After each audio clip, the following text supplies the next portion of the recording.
The new Yankees captain Derek Jeter has come to Cincinnati to match swings with Junior Griffey at Great American Ballpark, where living legend Marty Brennaman, the voice of the Reds, joins us in the booth. The tables have turned lately in the Big Apple as the Yankees have struggled of late, much to the displeasure of boss Steinbrenner. But Alfonso Soriano's superstar qualities have helped carry the Bronx Bombers for now. Tonight, they come to Cincinnati to take on the young and ever-exciting Reds, where Junior Griffey is back, and they're always in it till their last at bat. Marty Brennaman, the Reds broadcaster, now in his 30th year, will join us. He's tonight's living legend. 2 outs. Here's a 2-0 pitch to Roy White. Swung on. High fly ball to left center field. That should do it. Foster has it. And the 1976 World Championship belongs to the Reds. All coming up tonight on Wednesday Night Baseball.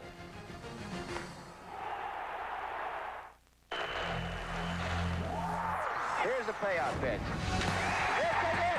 There it goes. It's out of here.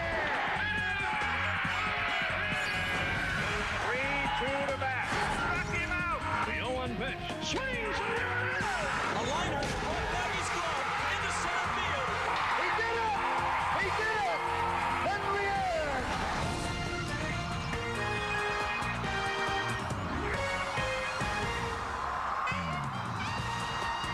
Tonight from Cincinnati's Great American Ballpark, it's the Reds and Yankees, an outstanding interleague matchup. Game 1 last night decided on the last swing of the contest. This place is sold out because the Reds win that way a lot, and it's the New York Yankees in town. Hi, everybody. I'm Dave O'Brien. Very pleasant Wednesday evening to you, and we are delighted tonight to have not one but 2 Hall of Famers in the booth with us as our Living Legend series continues. The great Marty Brennaman joins us in just a moment. Now, my partner, Joe Morgan, made the Hall of Fame in Cooperstown by being one of the leaders of one of the great teams in the history of the game, the Big Red Machine of the 1970s. Derek Jeter yesterday was named the 11th captain in the glorious history of the New York Yankees. And, Joe, they were not lost in his debut. It's been that kind of series for the Yankees, that kind of season for them so far. Well, at the beginning of the year, people were asking were the Yankees going to win 120 ball games. Well, they struggle, and they do have some holes, especially in the bullpen. But I think it was a great move by George Steinbrenner yesterday to make Derek Jeter the captain of this ball club, because he is the leader. I mean, he's the guy that they look to, and he's kind of epitomizes what the Yankees were when they were winning all those championships. So I think it's a great move on behalf of George Steinbrenner. Well, you were certainly that kind of guy in those years during the 1970s when Marty Brennaman was calling out your name down on the field here and in this part of the country. And you are one of the great voices in the history of baseball. But here in Cincinnati, summer doesn't start until it's Marty Brennaman on the air, a 30-year voice of the Reds and a Hall of Famer. It's a great treat to have you with us. Thank you, Dave. It's a pleasure to be here and be caught up in this excitement. You know, it was 27 years ago when the Reds and the Yankees last met, when it meant something, and it was 4-0. The Reds beat them, clearly superior ball club, 4 games in a row to win the World Series, and they did not disappoint the so-called prognosticators who picked that team to win everything, and they went out and did it. Now we go to 1990. That ball club was not picked to win anything, and they ended up sweeping Oakland in 4 straight to reign as that year's world championship. Now we fast forward to 2003, a young Cincinnati team that, as we approach the 60-game mark, is only 3.5 games back in this very tight National League Central race. And they win in exciting fashion. The fans love it here. They've won 15 times in their final at-bat in 2003. Now, our man Joe Morgan, he is a fellow of many talents, as you know. Tossing up the first pitch here tonight. Fans love him in Cincinnati. The ballpark is ready for the Yankees and the Reds. Coming up next.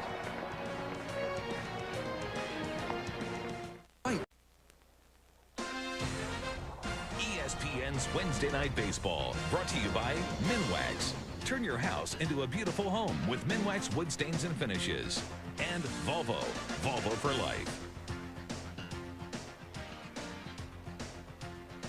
Wednesday Night Baseball brought to you from ESPN and Great American Ballpark here in Cincinnati on a night when we welcome Marty Brennaman.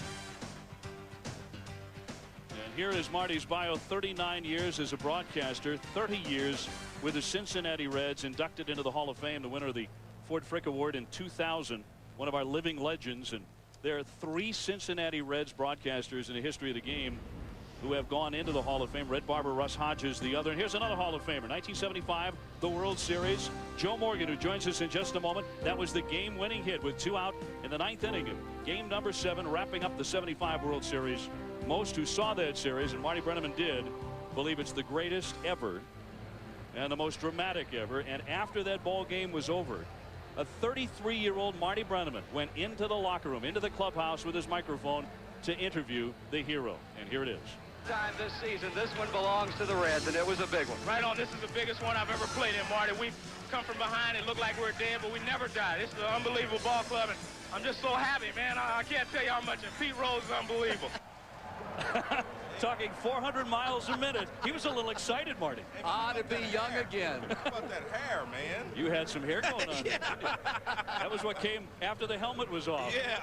That was underneath. How's it feel when people say living legend Marty Brennaman? You've had to get used to that. Yeah, and I'm very uncomfortable with it because I think the definition of legend is I've been around 30 years. That's as close as I'm going to come to fessing up. Hey, that 75 World Series, Mr. Morgan was the hero in that one. Was that the greatest you've ever seen, the highest art form of baseball? Well, I still maintain the 6th game is the greatest single baseball game ever played. It had everything that makes this game as great as it is. And you know, looking back a little bit more objectively now, because I had no means of comparison, it was sensational, it was exciting, it was everything this game is about.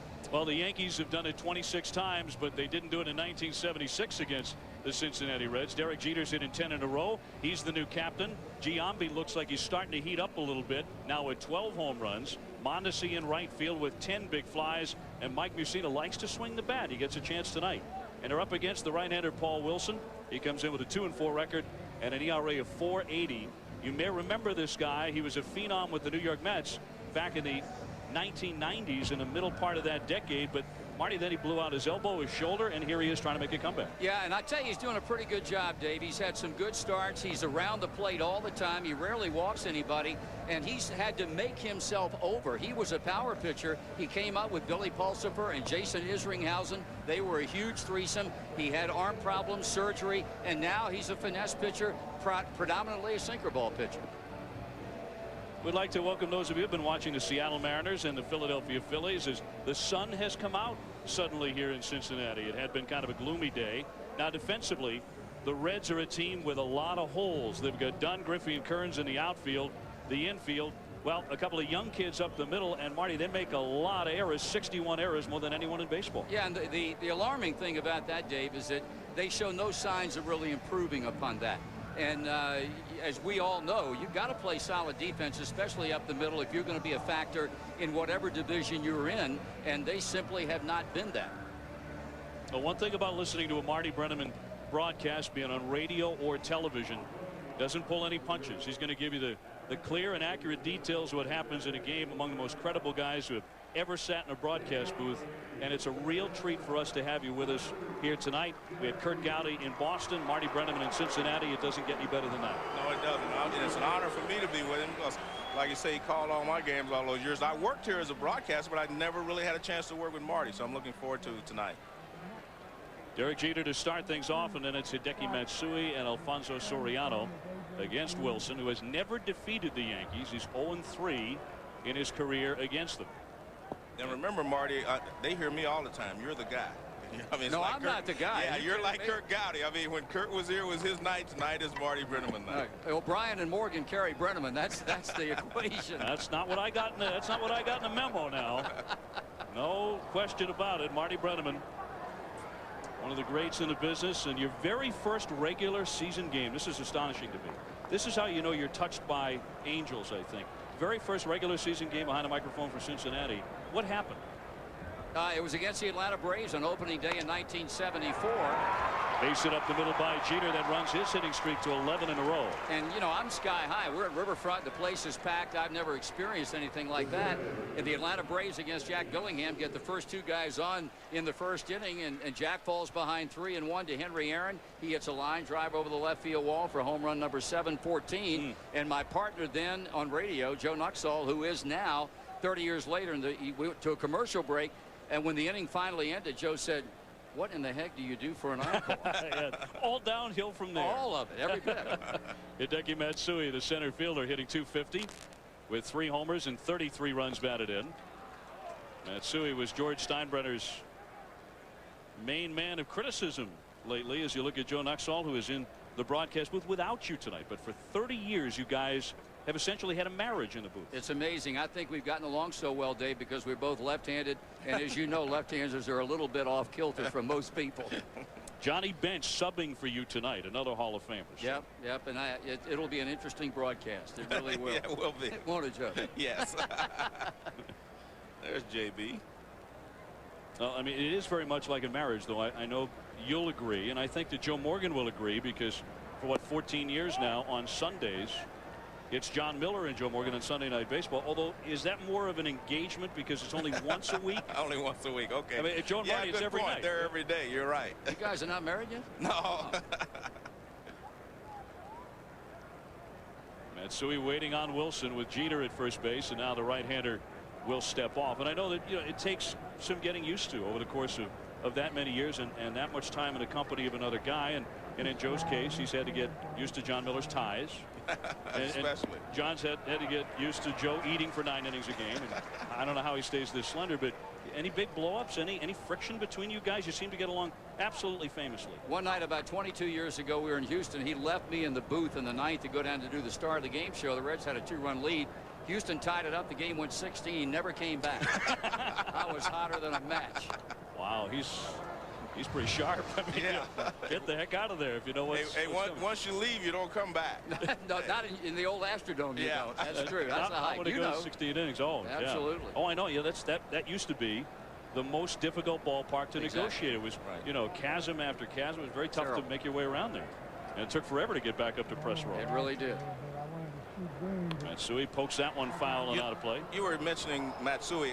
I've watched him several games now, and he was a slugger in Japan. And I think as they threw a lot of off-speed pitches, slow pitches, he could turn them and pull them, and he hit the ball out of the ballpark. He is having a lot of trouble with the fastball, especially middle of the plate in and anything above the belt. So I don't think that. I think that's one of the reasons he hasn't hit many home runs, and I don't think he's going to hit a lot of home runs because he doesn't handle the good fastball.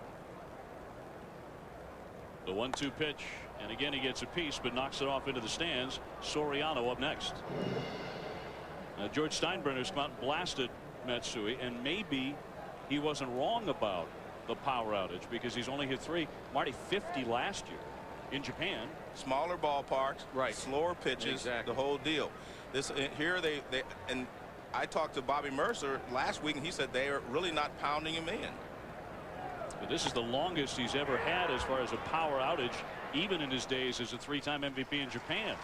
Kearns makes the catch for the out. Soriano up next. We were talking about the very first time Marty Brennaman was at the mic in April of '74, and this is what happened. Upfield shaded around toward left for Aaron. Dillingham with a pause. The 3-1 pitch. Swung on. Long shot into deep left field. Rose is back, and that ball is gone. A home run. Unbelievable. Henry Aaron has just tied Babe Ruth's home run record of 714. You know you're living right when that's how you open up your broadcast career in Cincinnati, as Soriano takes one low for a ball. The weird part is I was standing at second base when he hit the home run, and you know I was so proud of Hank, you know, for breaking the record, but I would never show my teammate up. When he came by, we made eye contact and I nodded, but I would never do any more than that. And you know the great thing about that game, Dave, you have Aaron hitting the home run. Soriano punching a base hit into left. He's been skidding lately. That's just his 11th hit in 47 trips. The game goes into the late innings. Tony Perez hits a home run off Phil Necro to tie it. And then the game is won in the 11th inning when Pete scored from second base on a Buzz Capra wild pitch. No kidding. Yeah, it was a game that had just about everything. The first game out of the chute, and it was exciting, and it was an indication of the way that team played baseball. And the funny thing, I guess, I wanted to ask you this question. I never asked you, even though we spent so much time together. Where did you get your call, you know, that this one belongs to the Reds? About 2 weeks into season number 1, Davey Concepcion got a base hit in the bottom of the ninth or the bottom of an extra inning at Riverfront, and it just came out. There was no prior planning and driving home that night, I thought to myself, you know, that's not too bad. That's pretty good. Yeah, I may keep that around for a while. All right. My timing was perfect. Oh, it was. And problem is it keeps Reds fans up all night waiting to hear that. Yeah. Especially West Coast games. I mean, no one gets any sleep. They're not going to bed until they hear that. Well, you know, if they hear it at 1:30 in the morning in a game in LA or San Diego or San Francisco, it makes it worthwhile. That's right. That's right. That's right. Jason Giambi at 229, 12 home runs.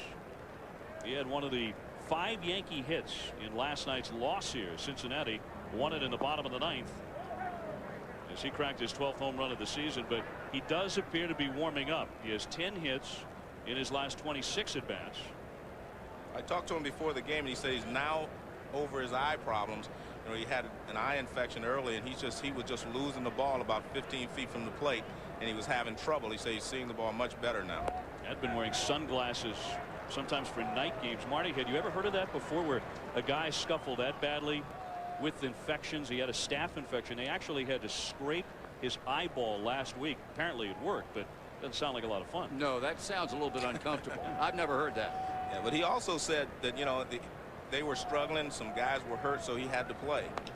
He said Joe came to him and, you know, said, look, you know, we can sit down for a while if you want. But he said no, he needed to play, and he went out there. Well, in 14 at-bats on this road trip, he's hit 3 home runs. This was last night. Well, he didn't hit that ball that well, but you don't have to in this ballpark. I mean, I found that out opening day, Marty. I was here for the opening day game. Kind of cool here, but the ball was just traveling really well to the outfield. And that's the scary thing about it, Joe, because in Riverfront, it was not until it was hot and humid that the ball really jumped. When you have uncomfortably cold days like we had in April, and the ball is carrying, that's scary. And this one's carrying pretty good deep to left. Dunn all the way on the track, leaps, and he caught the ball and slammed into the wall. That's bad news for the wall at 6'6", 240, but he just made a fantastic catch, running hard all the way to left field. Well, it's a good thing he knows where the warning track is. That was a nice play. You're right. He kept himself under control, even though he got back there very quickly. He was under control. When this ball was first hit, I thought it might go out because it was carrying so well. You see Dunn goes back. He's under control, and he makes a nice catch. I guess it helps to be about 6'8", though. I mean, that's the reason you can make that play. And a former high school football quarterback in the state of Texas. So an athlete. Yes, he can take a hit. Yep. Oh, he can give him 2, and he just stole one from Giambi. So the runners who had been on the move, both Jeter and Soriano, had to race back to their bases. Second and first, and with 2 out, here's Posada. Wilson trying to get out of an inning in which he's allowed a couple of hits. Marty Brennaman in the booth with us, and will be with us all 9 innings. And in fact, if you've never heard Marty call play-by-play, you're in for a great treat. The middle 3 innings, one of the great voices in the game. So you're going to be with us all night long. We expect this to be a dynamite contest. Last night's was. Marty, you were talking about how the ballpark plays and how exciting that is for fans. Well, you know, you and I talked, Dave, before we went on the air. I think you're going to lose a lot of fans if you're playing consistently 2-1, 1-0, and 3-2 games. Fans pay the money and they want to see long balls hit, and they sure had not been disappointed. This ballpark has surrendered, I think, more home runs than any other park in the major leagues as they go into play tonight. And if you hit it in the alleys, left and right center, it's like a jet stream. The ball is going to go. And it's not even really summer yet. No, absolutely. That's the scary thing about it. I mean, it took about 3 or 4 days into the season when they started referring to Great American Ballpark, as you see the graphic there, 86 of them, as Coors Field East. I mean, that pretty much puts things in perspective. Yeah, I came in pretty early, about 2 weeks into the new life of this ballpark, and ran into Ryan Dempster, one of the Reds pitchers. He was still shaking. Yeah. He had like 2 outings, and he was like, man, I think it's a pop-up and it's over the fence. And I'm thinking, where are we? You know, He couldn't get over it. But it is a great hitter's facility, and the fans love it. I've been here now 3 times. I like it more every time I come. And, you know, I think that's been the general feeling among players from other teams that have come in here. It's a ballpark. Right. It may not have the bells and whistles that some of the other parks have, but the bottom line is the fans like it, and really that's all that matters. Trickle foul by Posada, hitting .269. He's homered 13 times. Well, I think you hit it right there. You said it's a ballpark. Right. And that's what it's supposed to be. Ryan Dempster. He's going to pitch on Saturday. Comes off the DL and will face the Toronto Blue Jays Saturday night. Wilson needing 1 more out to get out of this inning. He's already had a fine play made by Dunn, the left fielder. Runners go, hit hard. Casey knocks it down and has time to feed Wilson at the bag for the out. So there were some shots, but he did survive it despite giving up 2 hits. No score after a half inning in Cincinnati. Reds coming up to bat, and maybe the biggest leadoff man in the history of baseball, Marty Brennaman. That is Adam Dunn at 6'6", 240. And a real key, Dave. He's got to cut down on his strikeouts. He's got to make better contact. He's got a pretty good knowledge of the strike zone, and I, for one, think he simply takes too many pitches. 68 strikeouts. That's the most on a Cincinnati team that has struck out more than any other club. Right. And shows no signs of letting up, I might add. That's the problem. No, that's exactly the problem. But 18 home runs. When he hits it, it is gone. He pops this one a mile in the air in foul territory. Swinging at the first pitch from Mussina. And Ventura has it for out number 1. Joe, 14 walks in 79 innings for Mike Mussina. I guess you have to go up there with the mentality that you've got to swing the bat. Well, the one thing you do not want to do is fall behind him, Marty, because he has such a variety of pitches that he can throw to you. The knuckle curve, the change, and he even throws a little slider every once in a while. So, truthfully, if I'm the hitter, you look for the first pitch fastball, try to get something in the middle of the plate. If you do get it, you swing at it. His repertoire almost sounds like Juan Marichal. Yeah, it's pretty close. He just doesn't have all the arm angles. Well, Moose is trying to win his first game in nearly a month and facing Sean Casey here. Mussina has been stuck on 7 wins for a long time. Although his year started out perfect. He was 7-0. Probably the best pitcher in baseball over that time. He was throwing the ball exceptionally well, and it was a contrast to last year. He was up a lot last year early in the early part of the season. He was getting the ball down at the beginning, and he pitched very well. Well, since the 7-0 start, he is 0-3. Punched on the ground by Casey, and Soriano gobbles that up. 2 up and 2 down. Ken Griffey Jr. next. Now defensively for the Yankees, it's Rivera, Matsui, and Mondesi left to right in the outfield. Posada the catcher, Jeter, Soriano up the middle, Ventura and Giambi on the corners. Of course, no designated hitter. It's a National League ballpark. I don't think that bothers Joe Torre too much. He managed so long in this league that double switches and the like that are particular to this league as opposed to the American League, that's like a walk in the park for him. Actually, I think the reason he was so successful when he went over there, Marty, he took a National League style of play to the American League, and he was very successful. Junior Griffey hitting .284. He's hit 6 homers. He's driven in 11 runs so far, 2 for 4 last night. He has always hit the Yankees well, over 300 in his career and 32 home runs. But Marty, the question is, are we ever again going to see the Ken Griffey Jr. who hit all those home runs as a Seattle Mariner? For the sake of this franchise, I hope we do, Dave, and we've certainly seen flashes. We saw him last weekend, homer in the 9th to tie it down in Florida, and then homer in the 11th inning to win it. You see it and you think, well, this is it, and then he falls into a lull, and then he comes back again. I think what he's searching for is consistency. Of course, he had 5 home runs, which do not count toward his career total against the Yankees in that amazing division series in 1995, which was really the grow-up series for the Seattle franchise, when he hit 5 against the New York Yankees and dominated that series. One of the great playoff series ever. But if that Ken Griffey Jr. or something close to it can reveal himself again in Cincinnati, look how much more powerful this lineup is going to be. And I'll tell you, he's had a tough time physically. He worked his rear end off all winter to get in the best shape he could possibly get into, and then dove for that Paul Bacco ball in the first week of the year and dislocated his shoulder. And it was just unfortunate because he was in great shape. He had a wonderful spring, hit 5 or 6 home runs in spring training, and then had something like that happen to him.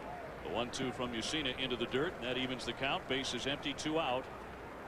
I think the problem that he's facing is mental more than anything else now.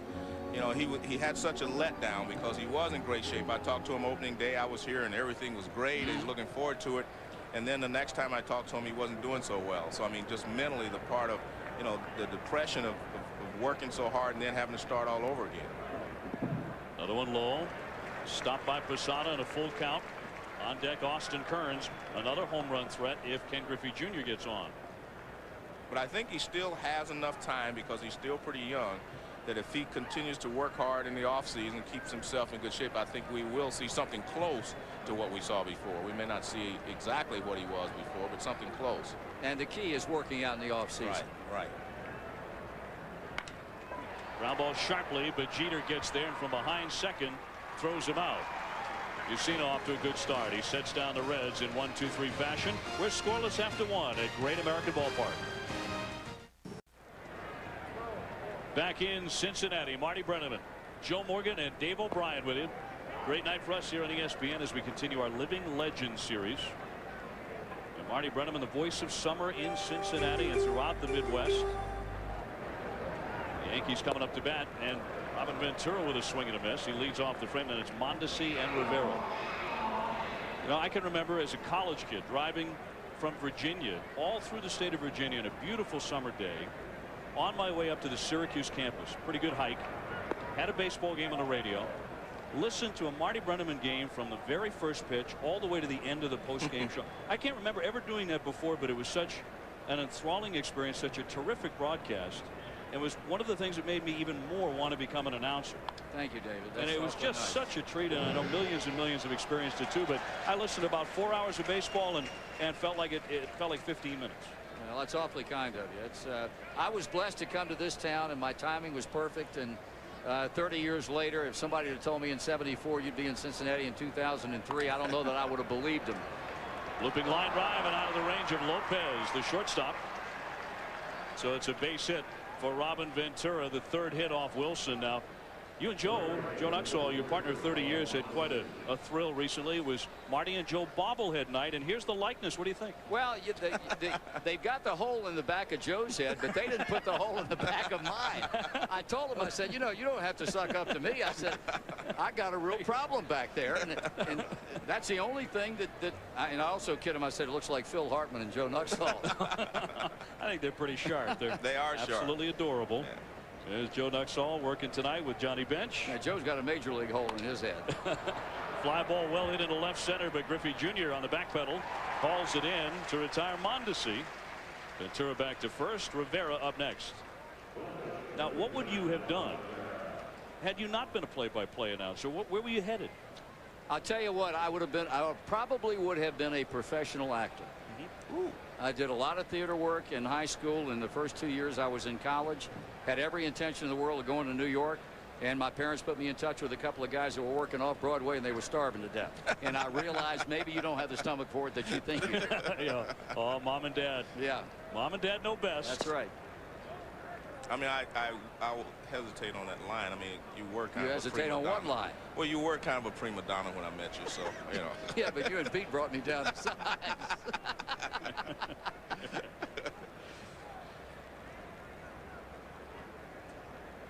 One out on the count, 1-0 on Rivera. He'll take a time here. Mike Mussina up next, and he might be one of those Yankees and one of the few Yankee pitchers who really covets interleague play, is he likes to swing the bat, and in fact he likes to swing the bat with men on base. And I know that interleague play with George Steinbrenner's recent comments kind of back on the front page again. He says he doesn't like it, but I love it. And I think a series like this, the first time they've met since the '76 series that you did, I think this is great stuff.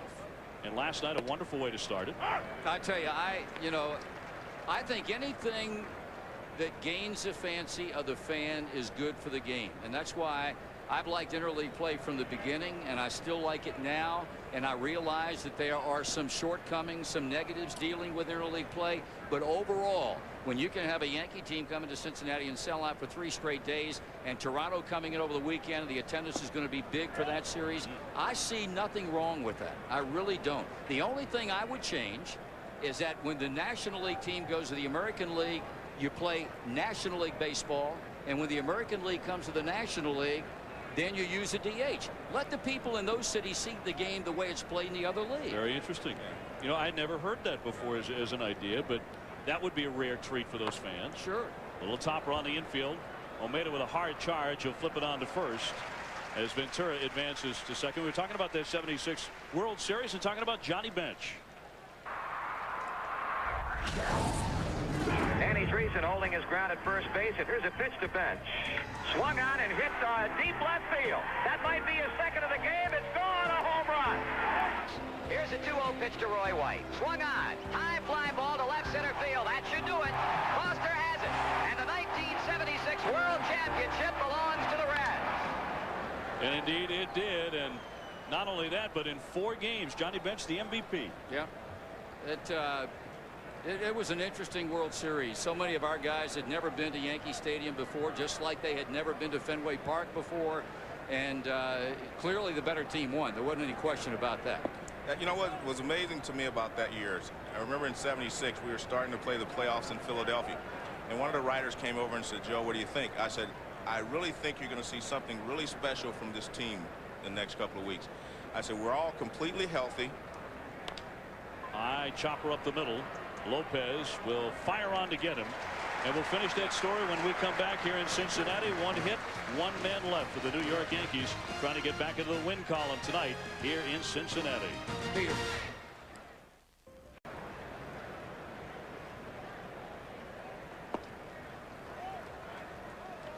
The quick-working Mike Mussina delivers the first pitch for ball one to Austin Kearns, part of the new guard of the Cincinnati Reds. After him, Aaron Boone, and then Jason LaRue as Marty Brennaman, the Hall of Fame voice of the Cincinnati Reds, is in the booth tonight. Sharing a microphone, Dave O'Brien, Joe Morgan with him. And you were talking, Joe, about the '76 World Series. Johnny Bench had a great series. You did too. You were 5 out of 15 in that series. Yeah, we started the season. We were playing the playoffs against Philadelphia, and I was asked, you know, what did I think? And I said, you know, you're going to see something special out of this team the next couple of weeks because we're all healthy and we're all playing well. And sure enough, we swept the Phillies in 3 games, and then we went to the World Series and we swept the Yankees. So we won 7 straight postseason games, which, you know, to win the World Championship. And then Marty picked up in the '90s. They won 4 straight against the Oakland A's. So the Reds, if they can get to the World Series, they have a pretty good chance of winning. They win it, yeah. Yeah, but I thought that team in '76, and I still to this day, a lot of people think the '75 team was pretty good, but I think the '76 team is the greatest team that I ever played on. And they were just more polished. This was just a year later, and everyone was just a little better. Kearns takes ball forward. And I'll tell you a point about that team, Dave, and Joe, I'm sure will agree. As classy a ball club as you'll ever find. I liken this Yankee team. They would beat your brains out. They would do it with such class. They never incited anybody by rubbing their nose in it or showing up anybody. They were just a classy bunch. They knew they were good. They knew that more often than not they were going to win on a given night, but they never showed anybody up. Well, I think that was the way the game was supposed to be played. And I still think that's why, as you said, I mean, I still think the Yankee organization is what the game is supposed to be about. They're a class organization. We just saw Don Gullett there. He's a pretty good pitcher on that ball club. Yeah. And of course, he's the pitching coach, outstanding pitching coach of the Reds. Don was as good a pitcher as there was anywhere when he was healthy. You know, when he was healthy, I mean, you run him out there. I didn't care who the opposing pitcher was. We knew that, you know, Don was going to, you know, get us to where we were supposed to be on that particular night. And Marty, it was a good-looking crew too. I know you've made the comment that most of those guys, including Mr. Morgan over here, who still looks like he stepped off the cover of GQ. It was a good-looking team. It was unreal. I mean, I'll never forget. That team stepped off the plane at Logan International Airport in Boston, and the next day in the Boston Globe, there was more written about the way they dressed than about the way they played. I mean, it was unreal. Guys tried to outdo one another. Yeah, and Sparky Mate said if you were going together, we all wear a coat and tie. That's right. Anytime we travel as a group, you wear a coat and tie. And I mean, and our guys tried to, like Marty said, everyone wanted to outdo each other. All right, now who is the best? Who is the best dressed Cincinnati Red? He was. Man clearing his throat, yeah? Pete gave him a run for Yeah, his Pete money. did. Pete and I used to shop in the same place a lot of times. Pete didn't look as good as his No, his body was a little different. Good clothes, bad body. That's the scouting report. Aaron Boone at the plate. He's hitting .250 with 13 home runs. He's been very, very streaky. And he's in a slump right now. Just 9 hits in his last 62 at-bats. Dave, he's as streaky a hitter as I think I've ever seen. Really? When he's on his game, you can't get him out. He's going to hit a cluster of home runs in a short period of time. And then when he's struggling like he is right now, it's not tough to get him out. He was white hot in mid-May the last time he hit a home run, and he hit 2 in one game against Milwaukee. He was doing that a lot back then, but it's been a while since he's gone yard. No score here in the second inning. Well, they tried him at second base. Do you think that had any effect on his season? You know, when they moved him back to third, he started hitting immediately. Right. Now he's hit a bit of a lull, but he and his dad, Bob, the manager of the club, said they didn't think it had anything to do with it, but I'm not so sure. Kearns takes off, and here's the throw, a little off target, and he's in there with a stolen base. Boone striking out, but a runner now in a scoring position for the Reds as they try and get on the board against Mussina. And I think that's what you have to do against Mussina. You can't play station-to-station baseball. You have to force him into mistakes, make him think you're going to run, get the hitters a few more fastballs, force him not to throw that big curveball when he has 2 strikes on the hitter, because, you know, Posada won't have a chance of throwing anyone out. Kearns with his second stolen base of the season, and so LaRue, who has driven in just 15 runs, has an RBI chance here. As Mussina fires a little bit high for ball one. Now, last night pretty special here at Great American Ballpark. Perhaps the best night since the park opened. Almost 42,000 jamming the place for the first meeting between these clubs since the '76 series, other than spring training. And a Cincinnati resident, Peter Frampton, he did the national anthem, which was great. Fans loved it. That one headed to the hole. Jeter tracks it down from the outfield, throws to third to tag, and won't get him. And standing up, Kearns is able to get by that tag. So they're safe on the corners. Jeter with the play that he had in front of him there, and he almost pulled it off. Well, I was surprised that Kearns didn't slide. I think if he would have slid, he would have been safe easily.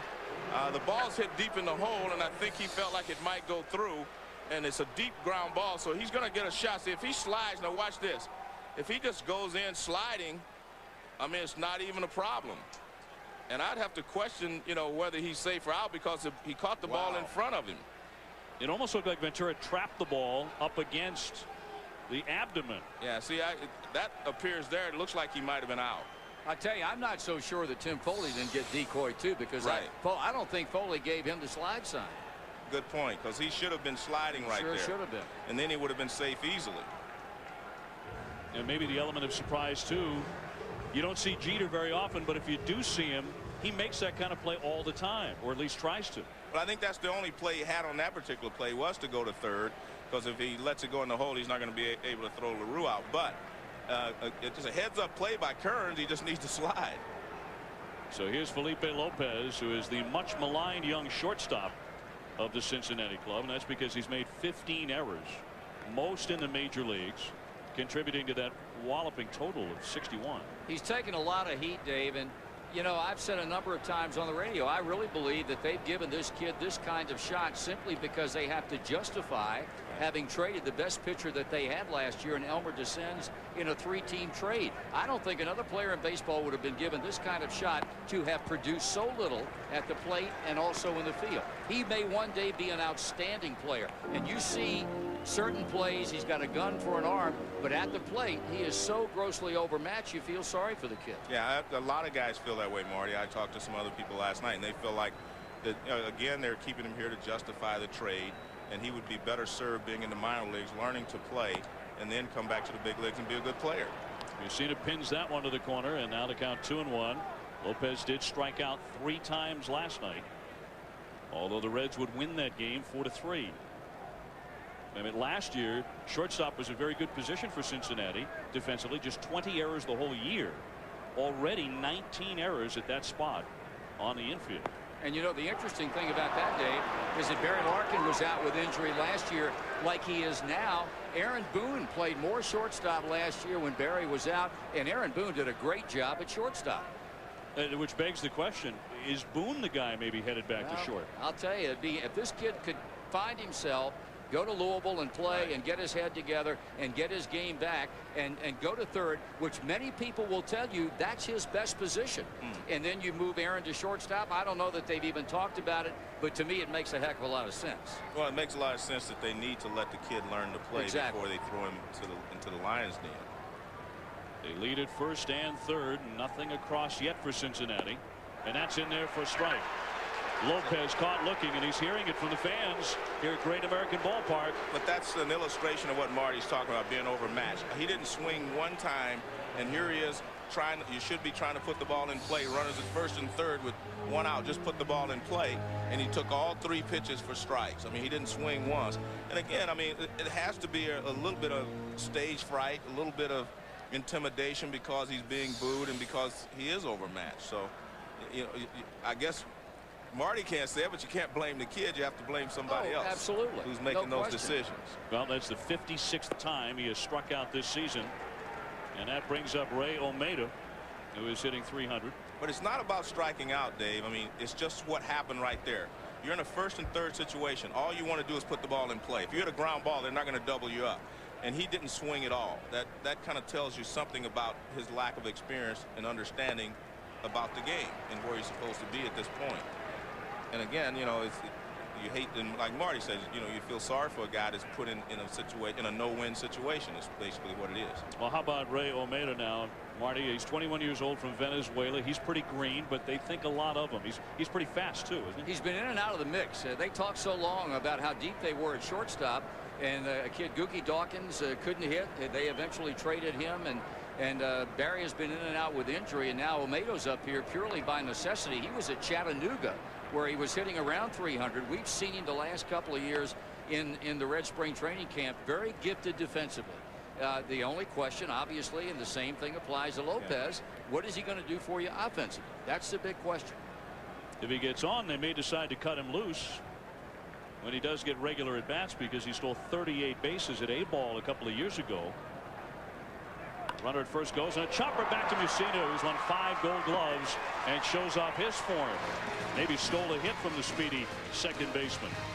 Men stranded on the corner, still nothing across after 2. ESPN's Wednesday Night Baseball, brought to you by 1010-987. No commitment. It's 3 cents a minute and 39 cents to connect. 1010-987. And Tenactin. Tackle tough athlete's foot with Tough Actin Tenactin.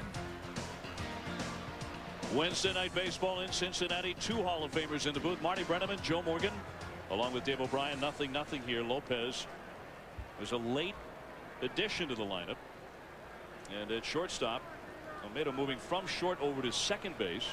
And there's nothing like whiteout, man, to correct those mistakes. Every good manager keeps a bottle of whiteout. Every good broadcaster does too, pal. There it is right there. That's right. One little tip for those who want to become future Hall of Fame broadcasters: have the whiteout handy. Derek Jeter may be on his way to Cooperstown one day. Knocks that one right to Casey. And Derek Jeter is 1 for 2. Yep, there it is, the whiteout. There it is right there. Marty Brennaman.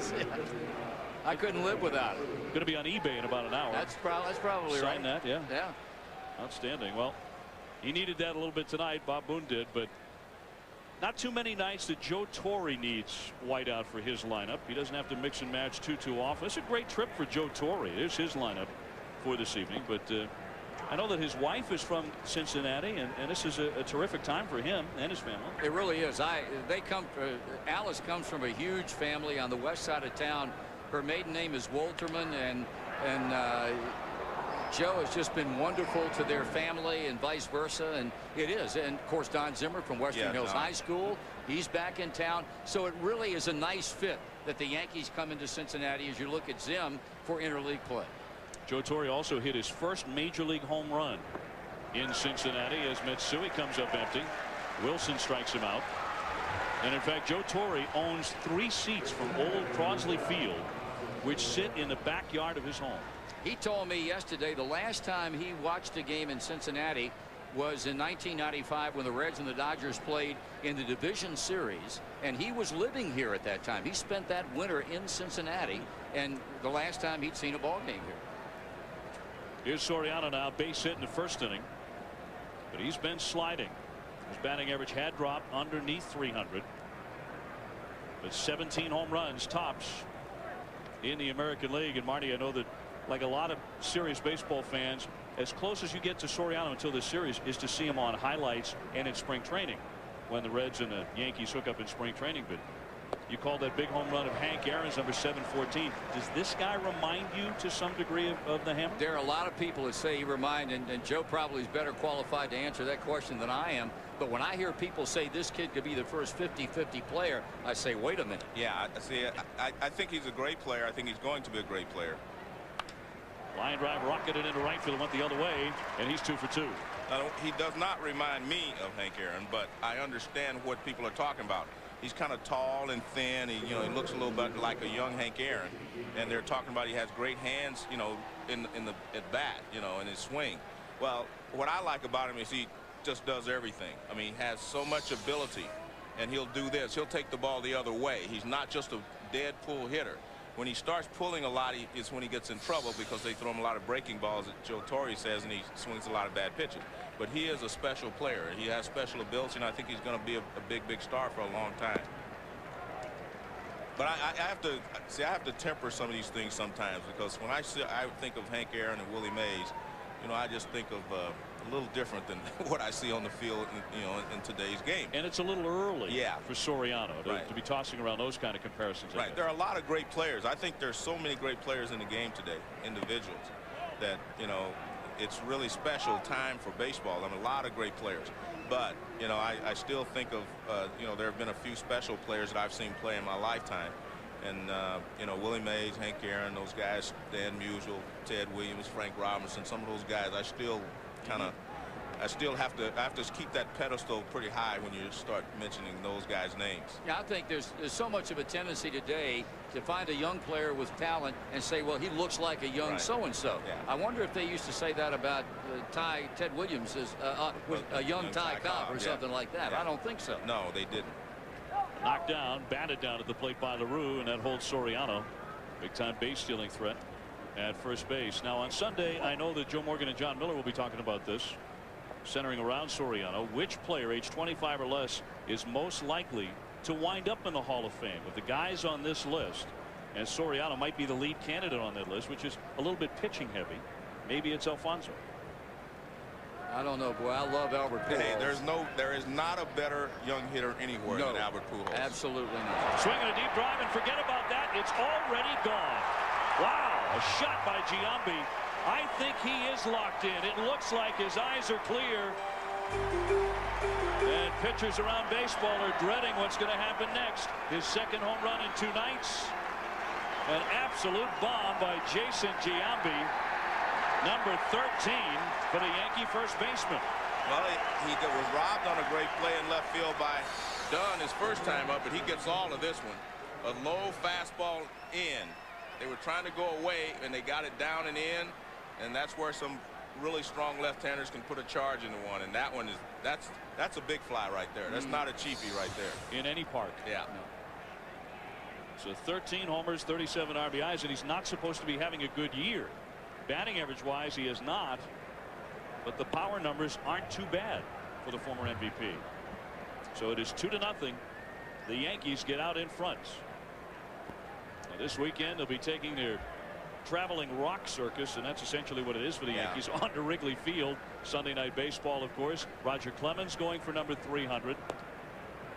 That's on Saturday, and of course, what's going on with Sammy Sosa is dominating not only the sports pages, but every page of the newspapers, it seems. And actually, I was leaving the ballpark last night. I was listening to Marty, and he informed me that, you know, they had found cork in Sammy's bat, and then I started getting calls myself from people telling me about it. So obviously it's kind of the biggest topic going on next to Roger Clemens' 300 win, but it's kind of an interesting thing. Me as a player, I have a different perspective probably than maybe, you know, someone else looking on. So you guys go ahead first. Well, Marty, I know that you saw a player, as we look at the numbers on Sammy Sosa, you saw a guy's bat explode and cork come out of it once in 1996, Chris Sable. Yeah, he had those Super Balls in his, and they were all over the place. And and the thing that I was reminded of when I saw the video on Sammy, and we'll pick it up when we get to the next inning. Low ground ball by Posada, but nothing little about the stroke by Giambi as he cranks number 13 to get the Yankees in front here in Cincinnati, 2-0. Have you tried Rolaids' 2 great new flavors? They're tropical, cool, smooth, new tropical punch, and cool strawberry. Pick some fruit. Feel the relief.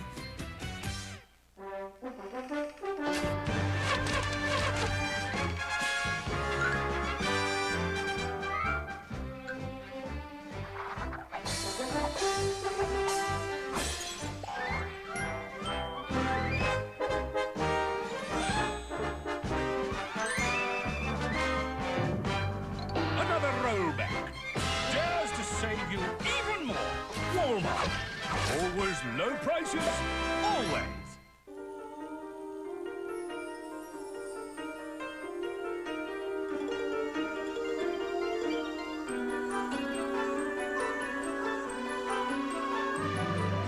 Designing an all-season tire to outperform performance tires wasn't rocket science.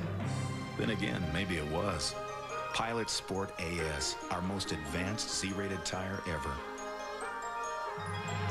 Michelin, because so much is riding on your tires. It's time for a little getaway. It's time for a beach party in Des Moines. Time to put down the fork and pick up the skewers. It's time to ponder life's big questions, like garlic grilled shrimp, sweet and sour, or both.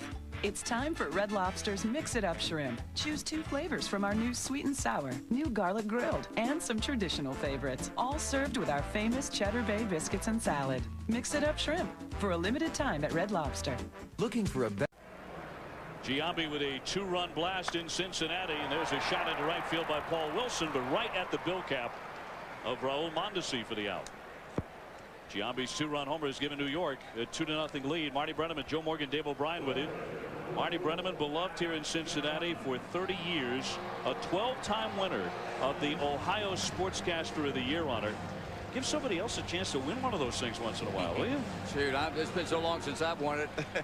The young guys are coming up now. They can have it. You were talking about Sammy Sosa. You guys were. Yeah.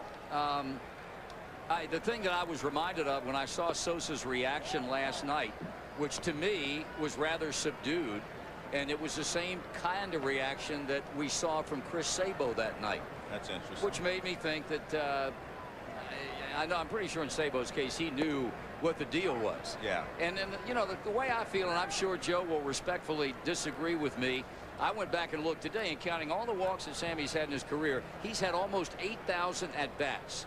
Logically, it's very difficult for me to believe this is the only time that he's ever gone to the plate with a cork bat. And that's a pretty good assumption. Yeah, I mean, go ahead. Well, I agree with you. I'm gonna let you guys go first. He's gonna let us hang ourselves. No. I don't think there is a right or a wrong here. You're right. I'm sure that's the truth. Well, you know, earlier today, they opened up Sammy's bat that he used to hit 498, his 498th home run. And it was a legitimate bat. It was found to be clean. Of course, that proves that 498 was not corked.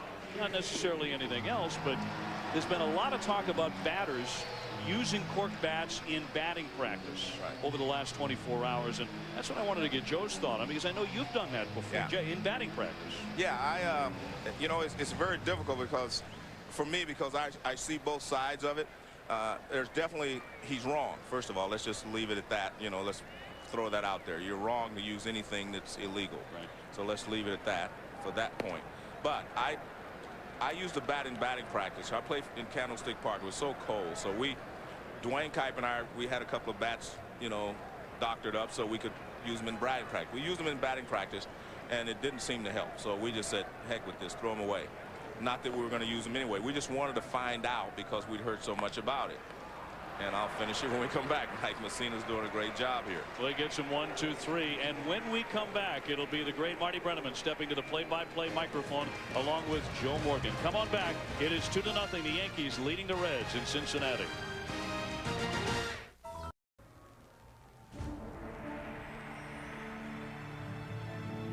Here's a 2-0 pitch to Roy White. Swung on. High fly ball to left center field. That should do it. Foster has it.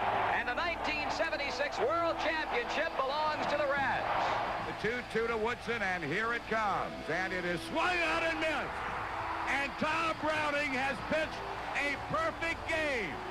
Myers bringing it, and the pitch is hit in the air. Foul off first. Benzinger backing and calling, and the 1990 World Championship belongs to the Cincinnati Reds. Shao kicks and he fires. Rose swings. There it is! There it is! Get out! Get out! All right!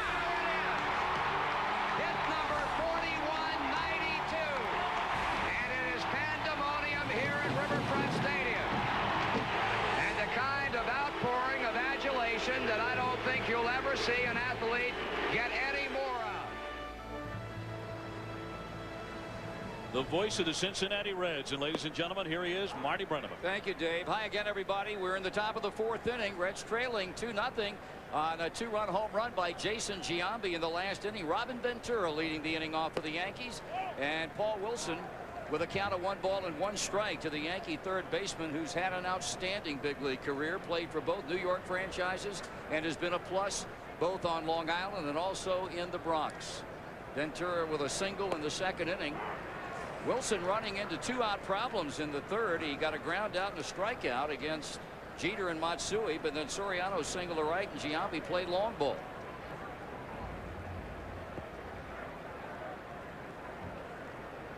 Wilson was a guy the Reds signed in the offseason as a free agent, pitched almost 194 innings last year at Tampa Bay. And it was amazing the number of baseball people that came to me and said, boy, you guys got a real bargain in bringing this guy into camp. And he's had flashes. He's been very impressive. He knows how to pitch as he strikes out Ventura. And the thing I like about him, Joe, is the fact that he was a power pitcher. He had to figure another way of getting it done because he doesn't throw like he used to, and he appears to be on the right road. Well, sometimes guys, if they're willing to make the adjustment, Marty, you're right, they can become quality pitchers, because what happens is they're no longer throwers. They have to become pitchers. They have to learn to change speeds, use both sides of the plate, and so that could help him in the long run. I want to get back now to the corking of the bat. Oh yeah, you and Kuiper and well, I actually shouldn't have mentioned Dwayne's name, but you know, we were working together there and we played together, and I had them done in the Bay Area just so we could see what they would be like in batting practice. And like I said, there was really no difference. We couldn't feel any difference, so we were basically tossed the bats away. And one particular day, I was hitting, and I broke a bat at the plate, so I go back to get another bat. In those days, they didn't bring one out, and they brought a couple towards me, and I just grabbed one. And I hit a fly ball to right field, and all of a sudden, I said, that didn't feel right. So I went back and I asked for the bat, and sure enough, it was one of those cork bats. And I made sure that that point on, I threw those bats away. I mean, I went and took it and destroyed them, because if that one at bat would have happened, you know, something would have happened, like you say, would have been disastrous. But it was just kind of a miscue, and that's why, even though I'm not trying to protect. Here's a long drive by Mondesi. Adam Dunn giving chase, and it's off the wall. Griffey over to pick it up. Two-base hit for Raul Mondesi with one out here in the fourth inning, and the Yankees leading 2-0. Well, I wasn't not trying to protect anyone. I'm just saying it can happen where you do make a mistake. That's all I'm saying. So basically what you're saying is what happened, based on what Sammy said last night, is very conceivable. Yeah, it is. It was because it happened to me, and you know, maybe 99% of the guys say it's not possible, but I know it is because it happened to me. And it begs a question now: what kind of suspension does he get? Because he's obviously going to get one. Right. Well, he deserves one. Let's, you know, back to that point. He definitely deserves a suspension. And he's taking it like a man. He's willing to take it, and let's go. I'll tell you one thing. Here's a high pop off the bat of Rivera, and it will be gathered in by Ray Olmedo for the second out, bringing the pitcher Mike Mussina to the plate. You really didn't do your buddy and my buddy Dwayne Kuiper any favors. We're talking about a guy who hit one career home. I know, but hey, we were just using it for the fun of it because everyone else was talking about cork bats. And we were just going to try it in Candlestick Park, see how it worked. We didn't use them in the game now. I have to say that. I did, but he didn't. I used it that one at bat. If anybody needed help, Kuiper did. But I have to tell you, it probably didn't help us because we weren't that powerful. Inning should be over. Olmedo delivers to Casey. Side retired. They got a hit. They leave a man. We're in the middle of the fourth inning. The Yankees lead the Reds 2-0. With Dave O'Brien and Joe Morgan, I'm Marty Brennaman back at Great American Ballpark. There's a former World Series MVP, Ray Knight, the bench coach for Bob Boone, helping and encouraging a young hopeful on this ball club, and a former New York Yankee farmhand in Willie Mo Pena. Young man with absolute serious power. But he, like some of the other guys, I mean, he needs a little more seasoning, but I understand they have to keep him here all year. Is that the way it works? Absolutely. And not only this year, but next year. Same deal. Ken Griffey Jr. opens things up here in the bottom of the fourth inning. It's the Yankees 2 and the Reds nothing. Jr. a ground out his first time up. Mike Mussina in control through the first third has given the Reds only an infield single off the bat of Jason LaRue. I'm watching Jr. It seems like he's thinking or guessing along with Mussina. He gets wrong several times here. That ball's got a chance to get out of play as Ventura and Posada go to the Yankee dugout railing, and it's out of play. You want to put this young man's career in proper perspective. There it is. Yeah, you're right. I mean, as much as he's been injured the last few years, he still has 474. And I mean, it's not inconceivable that he could get to 500 this year if he gets hot. You know, we still have quite a ways to go. Sammy's gone right by Junior, but I think if Junior stayed healthy since he came to this ball club, Sosa would be chasing him today. Correct. Ken Griffey Jr. does not want to make a living hitting off of Mike Mussina. He is 6 for 43 lifetime. That figures out to a 139 batting average. Mussina has basically owned Jr., and there are not too many pitchers that can lay claim to that. No, I think he changes speed so well, and he mixes in just enough fastballs to keep Jr. off balance, and that's what I've seen in these first 2 at-bats.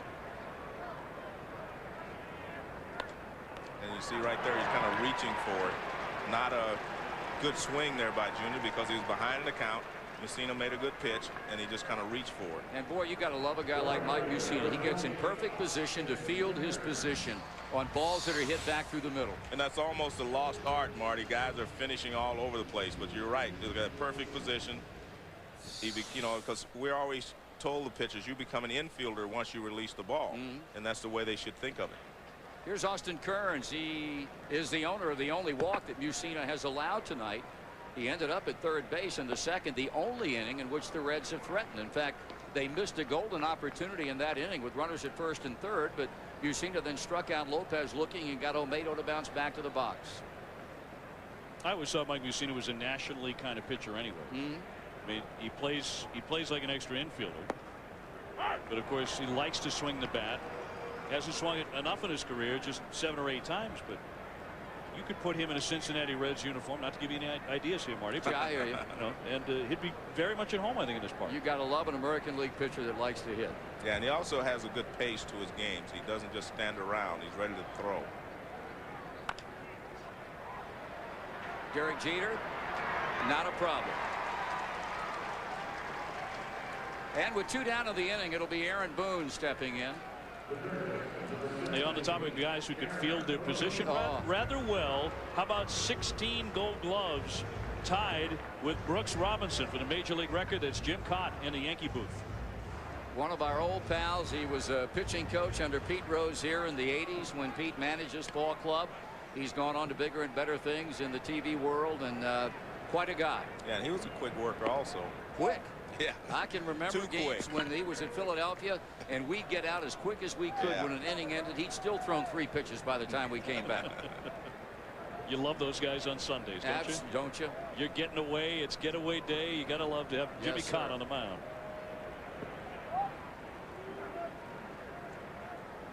Yankees have had 6 hits. The Reds have collected 1. It's a full house here at Great American Ballpark tonight. First year in this great baseball facility, and right down on the banks of the Ohio River, you've got this ballpark on the east end of the river. You've got Paul Brown Stadium, the home of the Cincinnati Bengals, on the west end of the river, and all that area in between. And there's a lot of in between from contact to touchdown. Aaron Boone jumping on a 2-0 pitch. He hits it deep into the seats and left, number 13, and the Reds are on the board and trail the Yankees 2-1 as Boone touches them all. And this is something you do not see a lot of from Mike Mussina. He was behind 2-0, threw him a high fastball. He usually tries to make a good pitch with 2 strikes. Well, the target's low and away, and you can see where that pitch was. And Boone put a charge into it. And as you said, it's a 2-1 ball game. That's number 14 for Aaron Boone, and I guarantee you Bob, his dad, and the manager of the club, and hoping that's the beginning of something good. And now Jason LaRue follows with a ball over the bag at third and will coast into second base with a stand-up double. Well, this Reds team they've come from behind so often this year that they're just accustomed to it. He was a little off-speed pitch. He got out in front of it, hit it off the end of the bat, toward the end of the bat, but he pulled it down the line. Good hitting there by LaRue to keep the. They're just accustomed to it. He was a little off-speed pitch. He got out in front of it, hit it off the end of the bat, toward the end of the bat, but he pulled it down the line. Good hitting there by LaRue to keep the ball on the ground and not pop it up. You know, the folks have grown accustomed to hanging around here. If this team goes into the late innings only a run or so behind, because they've been conditioned to this team coming back. And that's the only comparison likeness that I would make with this club as opposed to the great teams that Joe played on in the 70s. Nobody went anywhere here. Then that team could be 3 or 4 runs behind, and they're still hanging around because they know more often than not something's going to happen and the Big Red Machine would celebrate another win. Here's Lopez again, and He struck out looking with runners at first and third and one out in the second. The tying run at second in Jason LaRue. Joe, the question I have to ask, and we didn't get this far the first time up, at what point, if you're in the decision-making process, do you say, we're going to do this kid irreparable harm if we don't take him out of this pressure situation? Well, I think we've already reached that point. Yeah. Gary, Marty, just to watch. I'm just watching his body language in the batter's box. You know, you have to want to be there. Right. And his body language says he does not want to be there. There's the general manager of the Reds. He's a man who negotiated that 3-team deal. Arizona was the other club in the equation. But Marty, one of the things I mentioned to you in between innings and watching him and Olmedo, here are two guys who are not going to hit a lot of home runs, yet they're hitting from the end of the bat. They don't choke up, don't try to put the ball in play, and they have speed that they can use if they put the ball in play and hit some ground balls. But when you're hitting from the end of the bat, you're going to hit a lot of fly balls. Second time tonight he has struck out. The Reds score on Boone's home run, lead the tying run, however, at second. After 4, Yankees 2, Reds 1.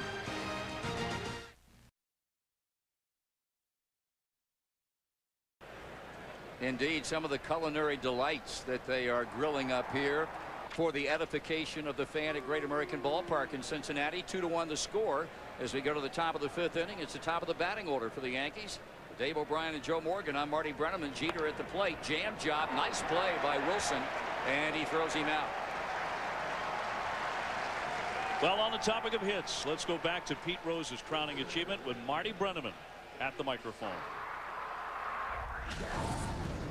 He levels the bat a couple of times. Shao kicks and he fires. Rose swings. There it is. There it is. Get out. Get out. All right. Hit number 4192.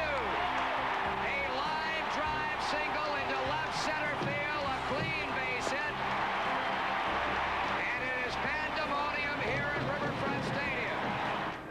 Dave, you may not know this, but I was also broadcasting that game. I was doing the Reds television. You my and Ken first Wilson? year. Yeah, me and Ken Wilson, my first year broadcasting, and I was, I was with Ken Wilson on the television, and Marty and Joe were on the radio. Oh, so that wasn't you saying, get out, get out, get out. No, that was the other Joe. That's the old left-hander. That's the old left-hander heading home, rounding third and heading home. But yeah, it was quite an honor and thrill for me to do that ball game. Especially I was a rookie in the broadcast booth, and to start off with something like that. Matsui bidding for extra bases. Adam Dunn tries to cut it off. Matsui wants 2, and he will get him. 1 out, double to left field here in the Yankee 5th inning. Well, despite his power outage, there's an article in the Japanese newspapers just today saying that 78% of Japanese fans of sport, not just baseball fans, think that this is the most popular athlete playing overseas from Japan. They still love him, even with his home run troubles here in the States. Well, the point is he was a home run hitter. Ichiro was won batting titles, and the home run hitter is still the big guy, whether it's in Japan or here. They drive the big cars still? Right. They do? Yeah. I remember my rookie year, they said home run hitters drive Cadillacs, singles hitters drive Fords. Chicks dig the long ball. Yeah. You didn't drive a small car then. 1 strike on Alfonso Soriano as the Yankees try to get the run back that the Reds scored as a result of the Boone home run in the 4th inning. Matsui at second base. Soriano has been zeroing in on Wilson tonight with 2 hits.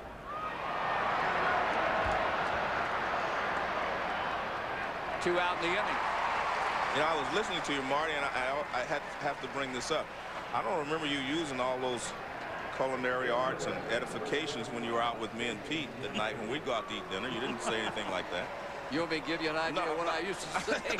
I mean, I have to tell Dave that Marty, Pete, and I we spent a lot of time together. Probably too much for some people's Probably thoughts. too much. Yeah. Yes. But we were together just about every night after the games. We'd go out and have dinner together after games, and we spent a lot of time together. So it's kind of unique for me to be sitting here with him under these circumstances. We're being very professional with each other. Yes, we are. I was about to say thoroughly professional, but you know what? For both you guys, to a more serious topic now, because you're both great friends of Pete Rose. Yeah. And you both have strong opinions on this. Does Pete Rose belong in the Hall of Fame? Does baseball have an obligation to reinstate Pete Rose? Well, first I'm going to say they don't have an obligation, but I'll let Marty answer that. And I'll agree with that. They certainly do not have an obligation. And I salute the commissioner for what he is trying to do, because I think he feels that it would be good for baseball if they could get Pete eligible for the Hall of Fame. I think he should be reinstated with certain qualifications. I'm not convinced that he should be allowed back in uniform, quite honestly. But I think he deserves to be in the Hall of Fame. I really do. And I agree with him 100% that, you know, the commissioner's done a great thing meeting with Pete, trying to feel him out, see where we go. And like you said, find out what qualifications Pete has to meet in order to get back into the game or to be eligible. So I think that's a pretty safe assumption there from my part as well. So what you're both saying is, I have heard through the grapevine that Pete Rose wants to manage baseball again. There's another guy, Johnny Bench, with very strong opinions on his great teammate. You don't believe, either one of you, that Pete Rose should be allowed in uniform managing a ball club? Let me, you mentioned Johnny Bench there. Let me say something about John.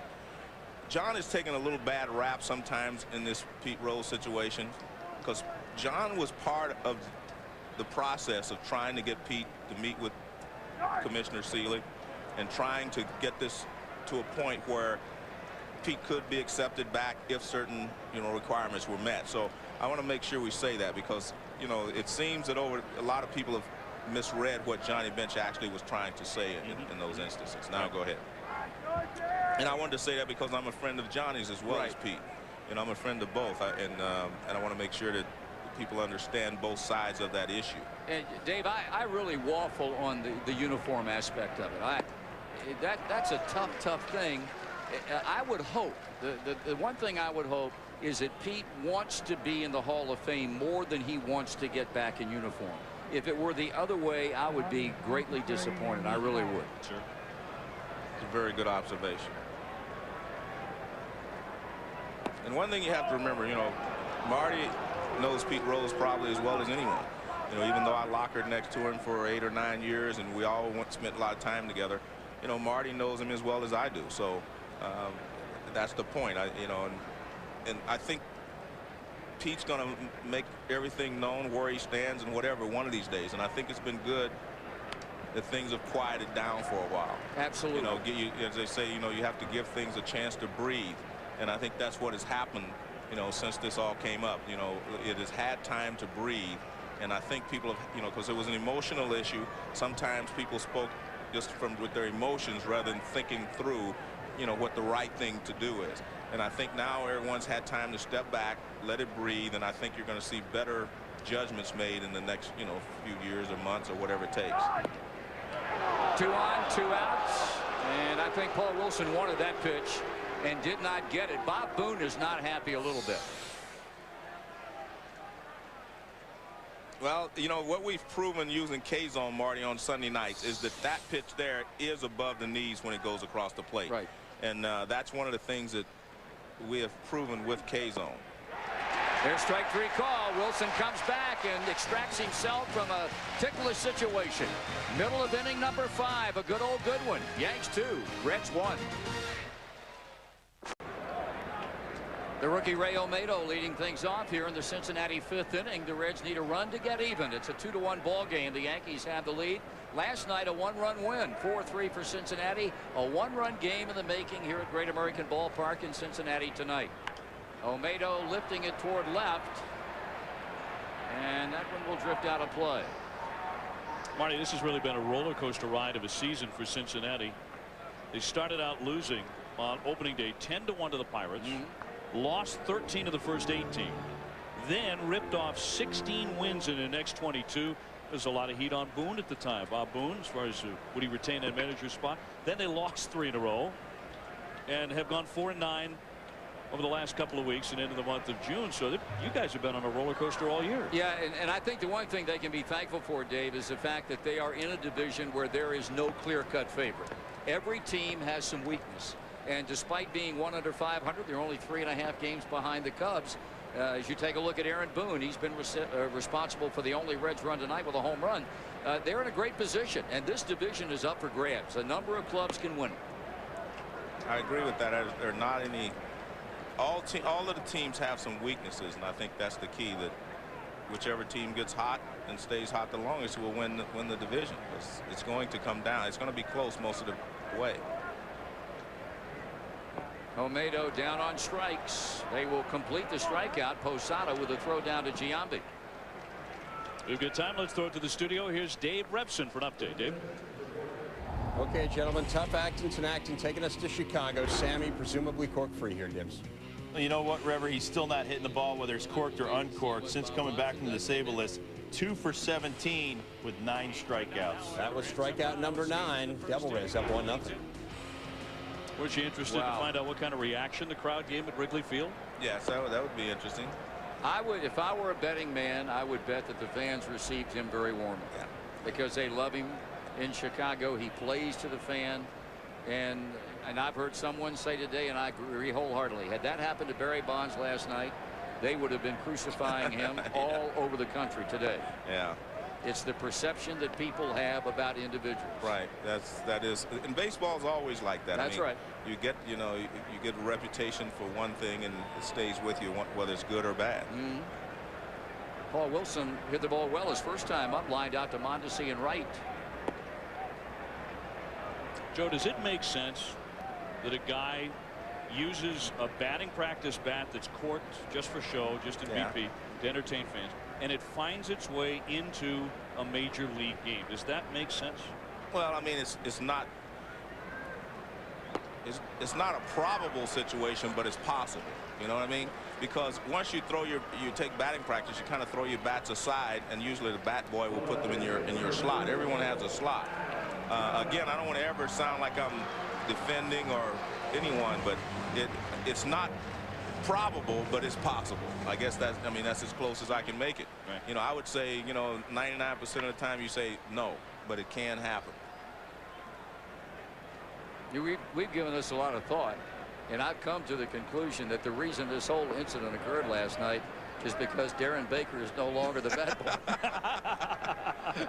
Absolutely right. I can't take credit for that. That's our man Peter Pasquarelli. I would say they never had court issues when Darren was the bat boy. Darren were on the job. This never would have happened. You're not kidding. They're probably clamoring for his reemergence again as we speak.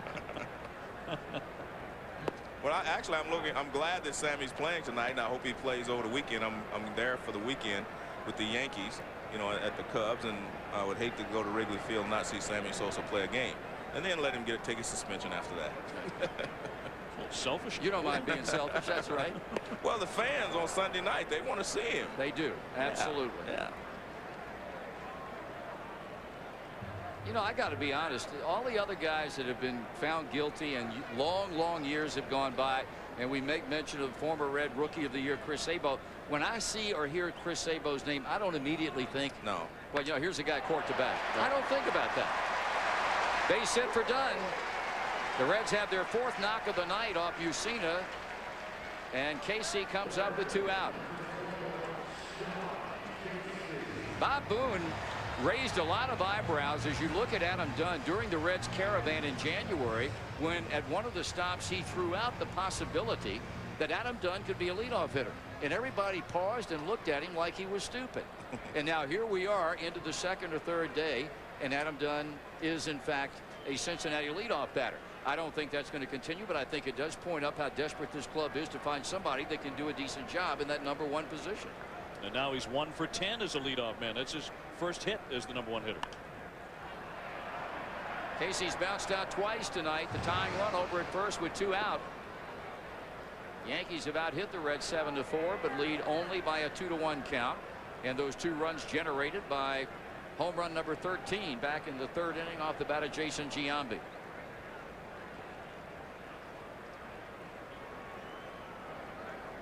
Joe, are the Yankees a runaway choice to win the AL East? Well, they looked like that at the beginning, but I don't think so now. No, they won 11 games in the month of May, which is staggering.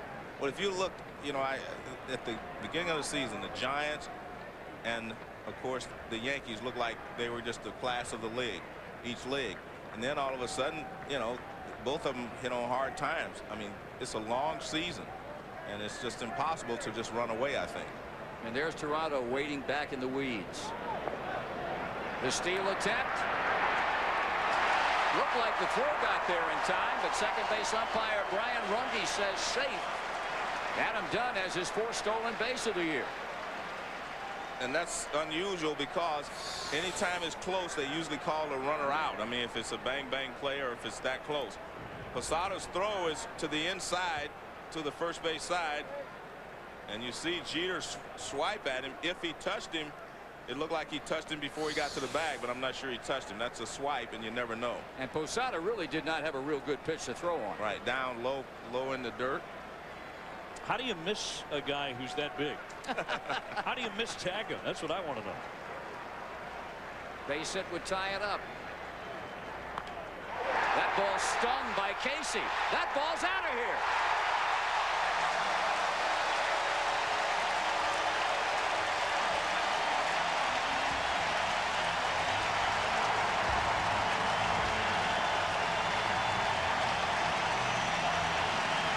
Well, it looked like a low slider.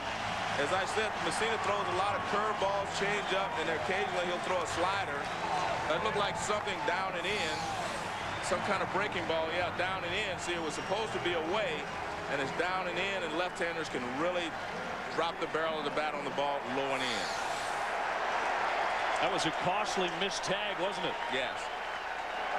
For the second time in the last 3 games, Sean Casey, not noted for his raw power, has taken one out of a National League ballpark, and that one turns a 1-run deficit into a 1-run lead. Here's Junior.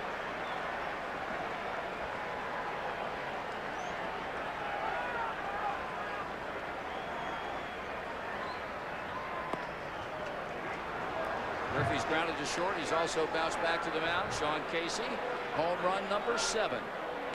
Apparently his shoulder is fine. I would say without any doubt. He had a tough time of it last year. Finally went under the knife in the final month of the season.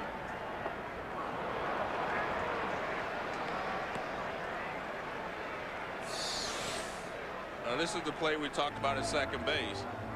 And if Jeter tagged him, you know, he clearly tagged him before he got to the bag, but you can't assume that he tagged him just because he swiped at him. And the Yankees didn't offer a whole lot of argument over the call by Brian Runge.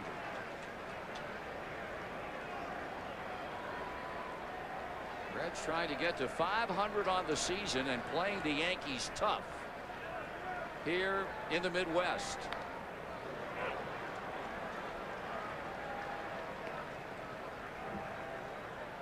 Casey's taken a rap over the last 2 or 3 years as now Mark Mann, the Reds trainer, comes out to check on Junior. Well, it was his hand, Marty. He swung at that pitch, and he seemed, it looked like his right hand.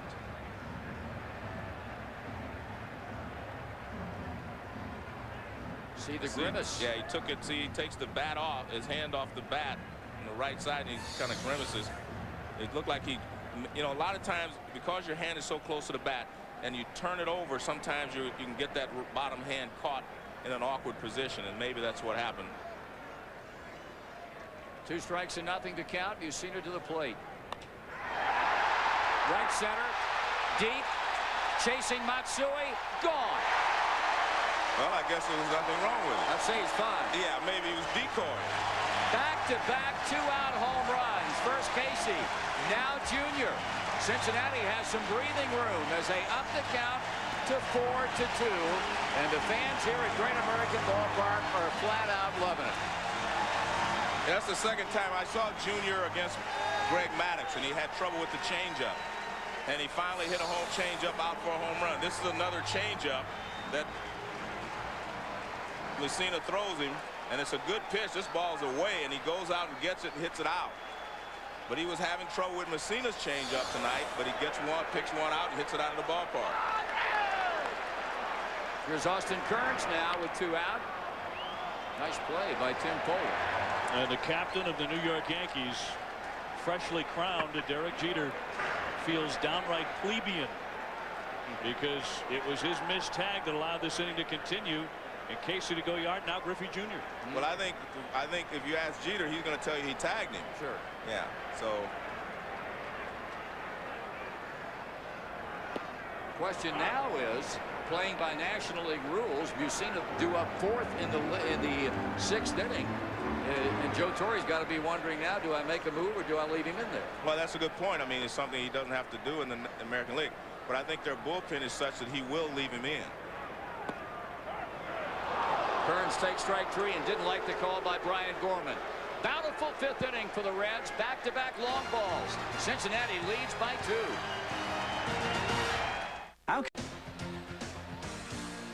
Well, the Reds take a 2-run lead into this 6th inning with Joe Morgan, Dave O'Brien. I'm Marty Brennaman at Great American Ballpark, and you're looking at Reggie Taylor. He now patrols center field for Bob Boone's Reds. Ken Griffey Jr. is out of the lineup. He suffers a hand injury, whatever the extent or the particular type of injury, and then on the next pitch he hits a home run. This is Robin Ventura. That particular set of circumstances reminds me of a game in 1974 when the Reds were playing the Dodgers over here at Riverfront Stadium. My first year, Joe Morgan has an injured ankle, could hardly get to the plate, hits a 3-run bomb off of Andy Messersmith or Mike Marshall to win the ball game. Yeah. The Dodgers had a big lead early. Davey Concepcion had a home run off Messersmith early in the game to bring the Reds back. Joe could hardly walk and hits a 3-run bomb off Mike Marshall. And I barely made it around the bases. Right. Everybody thinks it was, thought it was kind of a put on, a show thing, but I could barely walk, and then I had to go out for a while. I vividly remember Marty Brennaman's call. I don't believe what I just saw. Yeah. I remember that vividly. Ventura hits one for a piece, but Taylor takes care of it in center. That's out number 1 here in the Yankees 6th inning. It just lends even more credence, though, to the incredible natural talent that Griffey Jr. has always possessed. To be hurt like that, steps out and then boom. Well, I think what the difference is there, he didn't hit it with his top hand. So your bottom hand really drives the ball, especially, if you're left-handed like that. It's his left hand, and he hurt his right hand. And I think if we see that again, the extension will come from his left hand. He just kind of guides it out there. Raul Mondesi 1 out deep into the Yankees 6th. He has doubled in 2 times up off of Paul Wilson.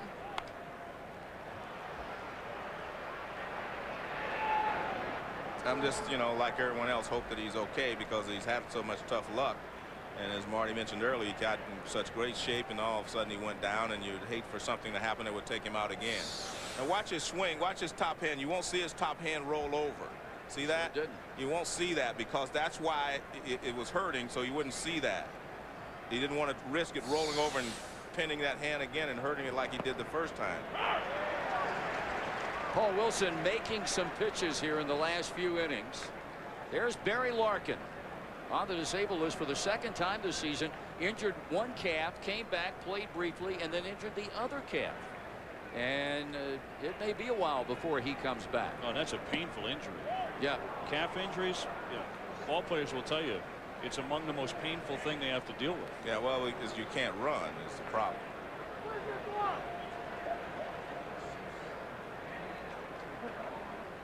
One ball and 2 strikes. A count on Mondesi. Reaching for that pitch. He got a piece of it. Well, this is a play we saw the tag at second base or non-tag according to the second base umpire. But you see Jeter in the dugout. He's saying he was out by that much. If he tagged him, he was out, and there's no doubt about it. If he tagged him, so Jeter's saying he did, and I don't think he would tell Joe Torre he did if he didn't. Right. You might tell the umpire, but you wouldn't tell Joe that. You'd say, look, I missed him or something. For the first time tonight, as you look into the Reds bullpen, that's left-hander Gabe White. He is rumored to be the object of affections for a number of Major League ball clubs, and rightfully so. And Bob Boone getting him ready here in the 6th inning. Marty, if you're left-handed, all teams love you. That's the truth. Yeah, if you're left-handed in this league and throw strikes, or in Major League Baseball and can throw strikes, you're going to have a job for a long period of time. I'm sure all of us could think of guys who stuck around for a long time. Jesse Orozco. Just because they're left-handed, right? If you're left-handed, you have a chance. Right-handers do not have the same opportunity. If you do not have good stuff, you're not going to stick around a long time. 2-2 the count as Wilson seeks out the side from Jason LaRue. Did he go? Nope. First base umpire Bruce Dreckman said he checked his swing in time and the count is full. Let's take a look This is what Brennaman saw, and clearly he checked his swing. Rivera, the Yankee left fielder, they bat him 8th over here in the National League, playing by National League rules, and the Yankees are rumored to be looking for possibly another outfielder as he takes ball 4. Or rather, Mondesi there, and now it'll be Rivera at the plate with 1 out. Well, the Yankees always seem to be looking, and with the checkbook wide open. Yeah. They can afford to look. Well, Guillen might have been an extra outfielder, but we have to wait and see what the extent of Junior's injury is, because when Junior was out, he was playing in the outfield and doing a great job. And I talked to him yesterday. He said, you know, it was erroneously reported that he wanted out of here. He said he's just happy to be in the big leagues, and, you know, he wants to play, of course, but he likes it here. I'll tell you one thing, he's had an outstanding year. Right. And not only at the plate, but as good an arm as there is in the National League. And, you know, kid, it probably grates on him, especially when he, like last night, a left-hander starts against a team and he doesn't start. And Bob Boone's rationale, I don't quite understand. He said, you know, I need him coming off the bench. That should be 2. And the Reds turn it to end the inning. The beat rolls on for right-hander Paul Wilson as he and his teammates head to the dugout. We're in the middle of inning number 6. Reds 4, Yankees 2. Well, coming up on Thursday night at 8 o'clock, it's Game 5 of the Stanley Cup Finals, presented by Nextel on ABC Sports. Anaheim and New Jersey, they're locked at 2. Both teams winning their home games. Aaron Boone starts things off here in the bottom of the 6th inning. He's a man who started the Cincinnati comeback in the 4th inning, hitting a home run into the lower deck and left, his 14th. And then an inning later, the Reds hit back-to-back 2-out home runs. Casey with a man on, and then Griffey, his farewell shot, at least tonight, and hopefully that's the extent of it. Boone with his 2nd hit. Good job of hitting there by Boone. He took a fastball and hit it out the first time. He started with a curveball. He fouled it. Now he throws a sinker away, and he goes the other way with it. See the target out there, and he goes out there and gets it. That's almost a perfect pitch from Messina. Look where the pitch is. Catcher doesn't have to move his glove. It's a good job of hitting. Here's a perfect hitting Jason LaRue now. He has had an infield base hit. He's also doubled. Against a guy like Messina, boy, you better have some professional hitters in your lineup. Good point. That's a very good point. He does such a great job of keeping you off balance, because he was doing that with Junior. I mean, he had him off balance. It seems that you do not get a good swing at him. Boone hit the home run on a 2-0 fastball, you know, so he was sitting on a fastball. Casey hit a home run on a pitch that broke down and in and forced him to really speed up his bat. And Griffey hit a changeup away, but he just keeps you off balance. Boone running. They pitch out, and he's out from here. No save. How about that? Soriano now. Well, I have to tell you, that was a slower tag, and I can see where Boone was able to get in underneath that. I was guessing that they were going to hit and run right there. They pitched out a good job of good thoughts there. Now watch this though. Watch where he catches it. See that? He did not make a good tag. Watch this. He does not make a good tag. See, he doesn't touch him until he's on the bag. Good call. Yeah, I could see it from here that he did not make a quick tag like Jeter did. The Reds obviously had a game plan tonight, among other things, of trying to run on Mike Messina. In the bat of an eye. That's how quickly the umpire has to make a decision, as you saw that play in real time. There's one thing else, one other thing I want to point out in a second here when we get a chance.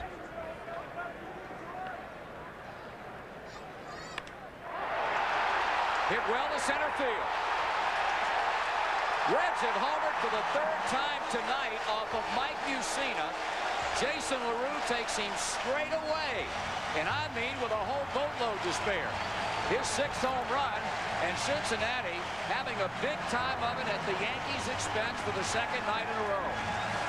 Well, I think they got the game plan. Steal second and then hit a home run. Yeah, it seems to work very well.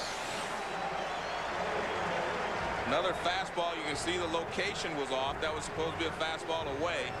and it came toward the inner half of the plate, and LaRue just drilled it straight away.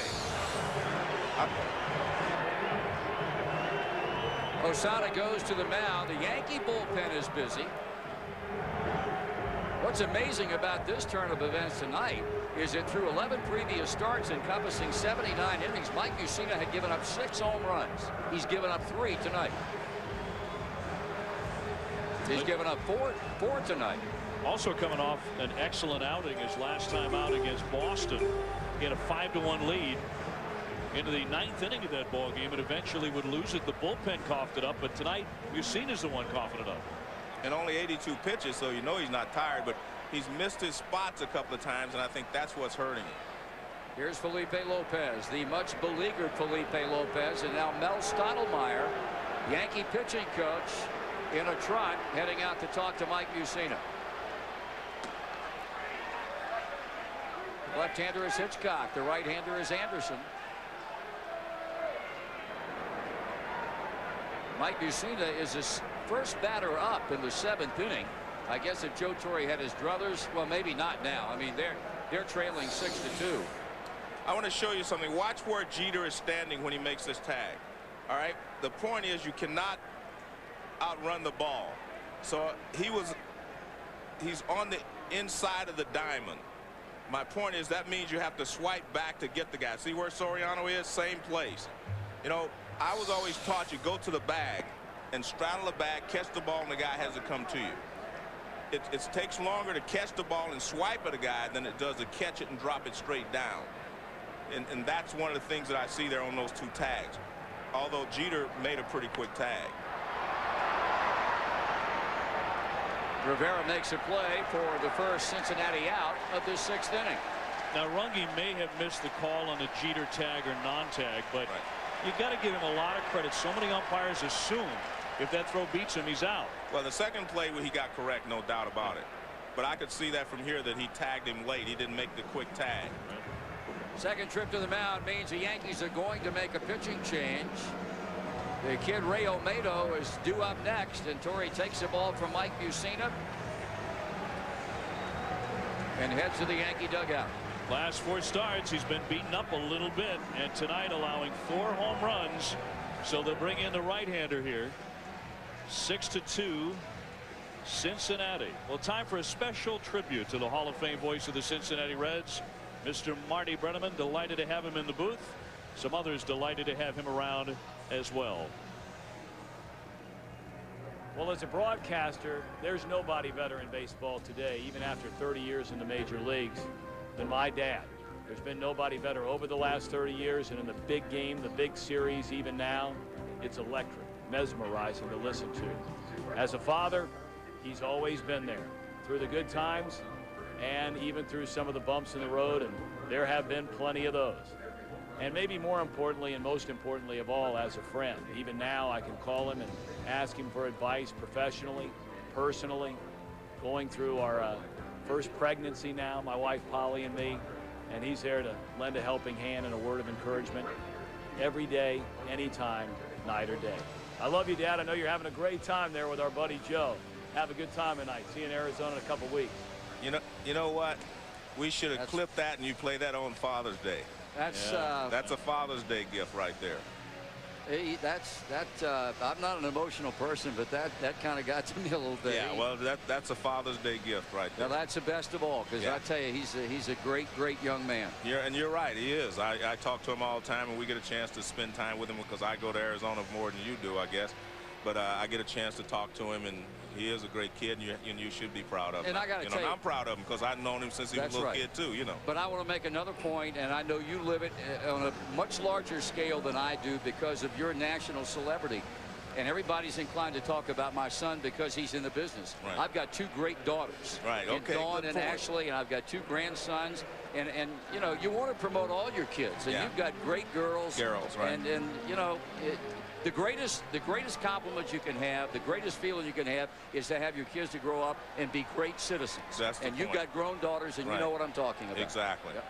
But I'm going to get that for you. I want you to play that every Father's Day from now. That's the best. I mean that. That's the best. That's an awfully. I thank the folks at ESPN.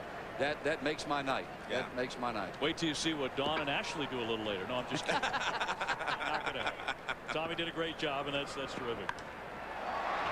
Olmedo to center field off the newcomer Jason Anderson. You know what I'm a little surprised at? You were talking about the fact that Messina was going to lead off the top of the 7th inning for them, and they were at the bottom of the order. Double switch. Yeah, I don't know why. No, I just let him pitch. He's only thrown like 84 pitches. Let him pitch to Olmedo, who's not a threat, and Wilson. I mean, you've got Olmedo and you have Wilson left. I mean, neither one of them are real threats, you know, to do any damage. No, despite the night that Messina has, you certainly don't expect, with all due respect, to Ray Olmedo and Paul Wilson, they're not going to hurt you any more than you've already been hurt. Exactly. I mean, he'd only thrown like 84 pitches or whatever it was at that point. Wilson is lined out and struck out, and he now chips in. Well, maybe I was wrong. Maybe they were afraid of Wilson. Clearly that was the strategy. Yeah, they were trying to make sure no one was on base when Wilson came up. The guy came in with a batting average of 400, so I think they might have been onto something. Adam Dunn was a man who got things going after back-to-back strikeouts in the 5th inning. He stole second and rode home on the base hit, or the home run rather, by Sean Casey. We have an update now on Ken Griffey Jr. The initial diagnosis, a strained right bicep. Okay. Can you relate to that, Joe? Well, I can think that that's possibly not as serious as you might think, because it's a muscle. Soriano ranges out to make the catch. The Reds have another scoring inning. They put 2 on the board thanks to the bomb by LaRue. Cincinnati heading to the final 3, leads by 4. Top of the 7th inning here in Cincinnati. Nightfall on the river. 6-2. The Reds have powered their way in front. And coming up tomorrow, interleague play on ESPN's day game at 1 o'clock Eastern time. That'll be Texas at Atlanta. Dan Shulman and Jeff Brantley come your way. A-Rod with 16 home runs, second most in the American League. And Gary Sheffield having an otherworldly kind of a year, probably an MVP caliber season so far. Reds in front 6-2 as we go to the top of the 7th, and back with the play-by-play. Dave, it's yours. Outstanding, Marty Brennaman. Stay right where you are. Marty with us through 9 innings of baseball. If we're really lucky, about 14 or 15 innings. I didn't say that. Enrique Wilson with a fly ball to left, backing up Dunn, and he'll make the catch shy of the winning track for the out. We don't want it to cut in our social time. That's right. We do have something planned a little bit later, off air. Yeah. A little get together for. Turn the clock back, folks. Turn the clock back. Derek Jeter about to swing away here. 6-9-0 for Cincinnati. 2-run, 7 hits, and no errors for the Yankees. Jeter with one of those hits in the 1st inning. Been a pretty good week for the 28-year-old Yankee star. Named the 11th captain in the history of this illustrious franchise. And his Visa commercials with George Steinbrenner started to air. Yes. You see those? Yes, and all of a sudden they seem to evoke some controversy. Yes. They did begin, well, you know, of course, before the season ever started, the two of them were kind of going at it. Steinbrenner saying, well, he partied too much. He's not really captain material, and that stung Derek Jeter, who is, from my opinion, I mean, he's the Joe DiMaggio of the current era. You know what? With all due respect, how can you take a shot at this kid? Yeah, I know. I mean, really, seriously. It's amazing. It really is. You've got to have a real imagination, or it's got to be a real reach for you to take a shot at this kid. Well, in the class with other Yankee captains, to be sure, Don Mattingly, Lou Gehrig, Thurman Munson, even Babe Ruth was captain of the New York Yankees. For a day, wasn't it? For 6 days, Joe. 6? Okay. For 6 days. I know it couldn't last too long. 6 days, May 25th, 1922. He was thrown out of a game. He was trying to stretch a single into a double. Now, that's a historical note of some significance. Anyway, the Babe trying to go first to second. Yes. He was thrown out. He disputed the call with the umpire. He swings and misses and strikes out 2 away. Jeter not too happy tonight. And a quick word for Brian Gorman, the home plate umpire. But the Babe didn't last very long. He was thrown out. He disputed the call of the umpire. He actually threw dirt at the umpire. As you look at the other Yankee captains. Actually, I knew Mattingly. I didn't know that Willie Randolph was until I saw the paper today. He was the captain from '86 to '89. Yep, 6-time All-Star and now the 3rd base coach of the team. Willie's done a lot to help Alfonso Soriano become a better defensive second baseman. He was a good defensive player, a good player himself. And I'm still amazed. I'm watching Matsui, and he just seems to be late on every fastball I see him throw. I mean, at some point, you're just going to have to start your bat sooner. And that pitch right there, he never hits. Is it that simple, though, Marty? Is it you start your bet sooner? Well, no, I mean, that's not the ideal way, but I think he's going to have to do something. You know, that fastball in, he can't handle. The interesting thing is you see American players that are struggling over here to hit the breaking ball, and they go to Japan. Cecil Fielder was a great example. Right. He was able to master the breaking ball, came back and had his great years. Right. Here's a kid in Matsui who's seen nothing but off-speed pitches in Japan, and now he's come over here and trying to learn how to hit the fastball. And it's difficult because he's starting his bat a little too late. And that pitch there, and you see the Reds know it because they gave the high fastball sign up and in then, and they threw it up there. But every fastball, I mean, he just seems a little late on it. He's not getting the barrel of the bat to the ball. He's hit 3 home runs. I've seen a couple of them. They were on off-speed pitches. You know, he can hit the changeup. He can hit the curveball like we were talking about, but he has trouble with that fastball. Cut on and miss. Strikes him out. Matsui down for the second time on strikes tonight. We're in the middle of the 7th. Wilson in command.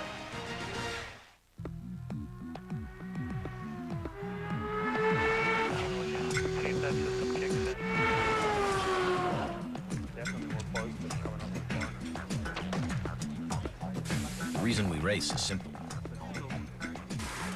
It's where we get a lot of our best ideas.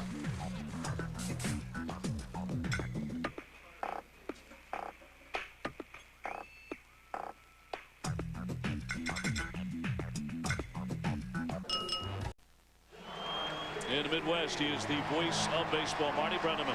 In the booth with us tonight, 6-2 Cincinnati. These Reds can hit a little bit. They'll try and do it against the left-hander Sterling Hitchcock. He has appeared in 12 games so far, a 3.15 earned run average, and another guy the Yankees are eager to trade if you believe the reports.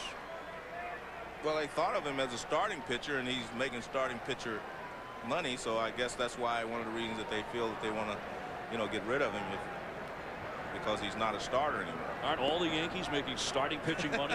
Good point. I mean, even the Bat Boys are making starting pitching money, aren't they? They're all driving big cars. Yeah, it's kind of. I guess a lot of guys have to make a lot of money to add up to 170 million, wouldn't they? I would think. Yeah. There's David Wells, Boomer, looking on tonight. Sean Casey in the batter's box. As you look at Contreras, Jose Contreras, who's been the center of a lot of controversy, coming off a great outing. As Casey bounds that one to Soriano for the first out here in the home half of the 7th inning. Let's go back to 1978 and another special moment with Marty in the booth. Seaver with a pause, the check and the pitch. He bounces to first base. Dreesen has it. He goes to the bag, and Seaver's got it. Bob Seaver has pitched his first major league no-hitter, and this one belongs to the Reds. I love how Marty always gets his priorities right.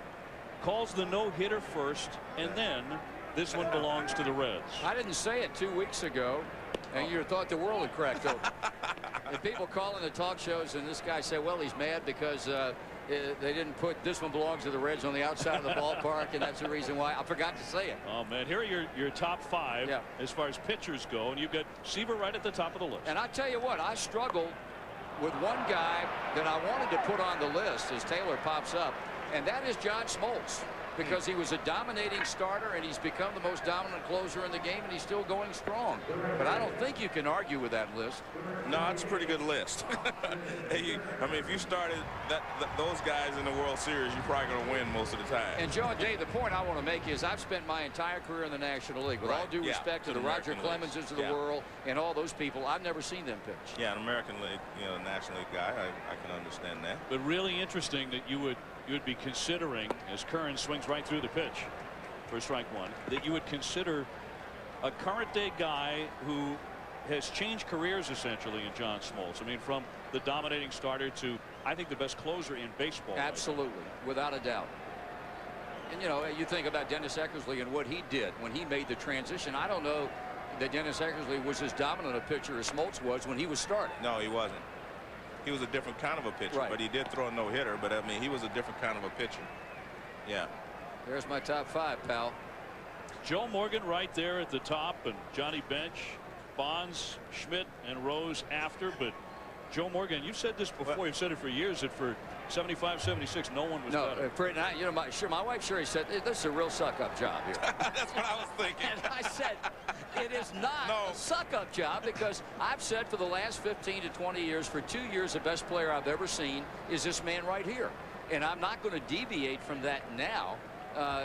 And he has been, with all due respect to all the great players that I've seen, he's still the best player I've ever seen. For 2 years, when he won the MVP back-to-back, nobody was better. Well, I'm going to take that as a real compliment, because I have to tell Dave he doesn't suck up.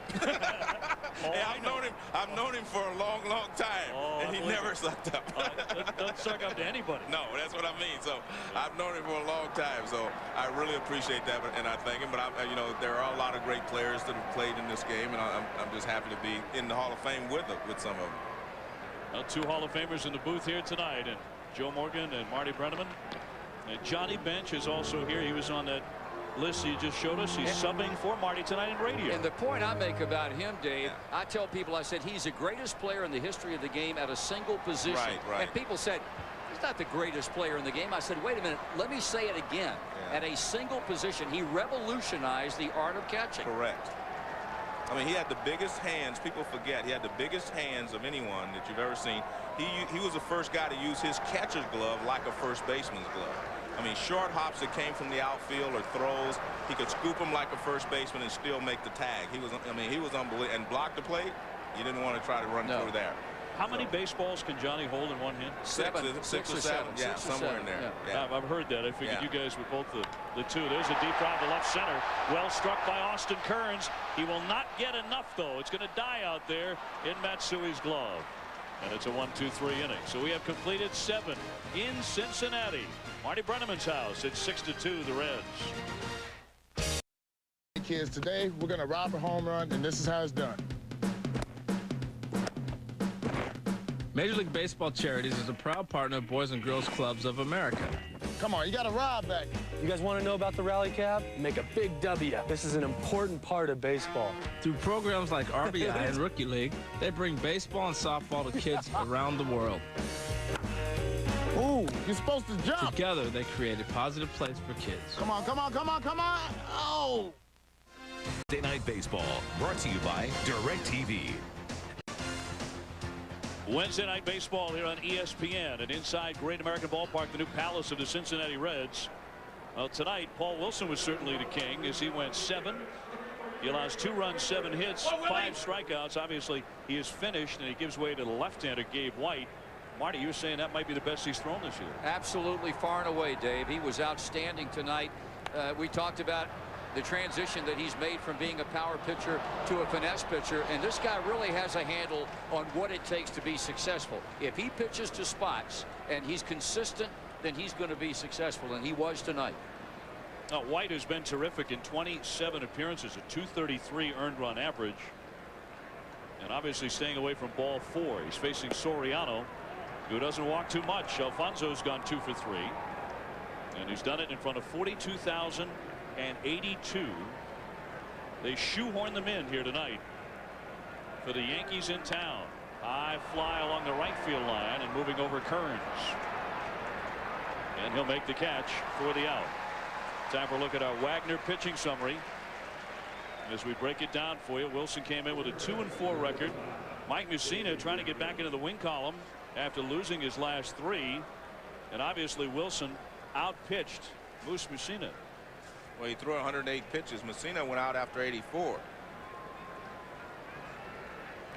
Do we not have someone to say hello to tonight? Yeah, we're gonna, it's interesting, 2 weeks ago I'm working with these living legends. I got a chance to work with Curt Gowdy, and I have to tell you, just like you, Marty, I was sitting and talking to him before the game, and everything. I'd listen to him, we talked, we were having a good time. All of a sudden, when his 4th inning came and he started the broadcast, I mean, he was on stage, and I have to tell you, it sounded like Curt Gowdy, 20 years ago when we were playing and listening to him on the Game of Week, and I was so impressed that, he was able to raise his levels, like that. And it's the same with you tonight. When we talked before the game, we're sitting there having food before we came in. I listened to you one way, but when you get on the air, there's a special quality, and I guess that's why you guys are Hall of Famers. Well, I appreciate it. I tell you, Joe, I worked with Curt in '75 in the World Series against Boston. Had never met him before. Was in my second year. Was scared to death, and no one could have been nicer to me than he was. And he was an idol of mine. I mean, he's one of the top 5 of all time. Yes. And thank God he's in good health. And his successful return 2 weeks ago. And boy, I'll tell you, we think good thoughts about Curt Gowdy Sr. Well, he had a good time too. I think that was the key. We all had a good time together, like tonight. Where and I think that's what this is supposed to be about. You know, guys having a good time and just and giving the country a chance to hear people that they haven't had a chance to hear, who are Hall of Famers and who are very special broadcasters. And you got some great folks coming up too. Yeah, we got I think Harry Callis is coming up, Keith Jackson, right, and I think Ernie Harwell, if I remember correctly. Bob Uecker, another one. Bob. That'll be an interesting night. Yeah, that will be.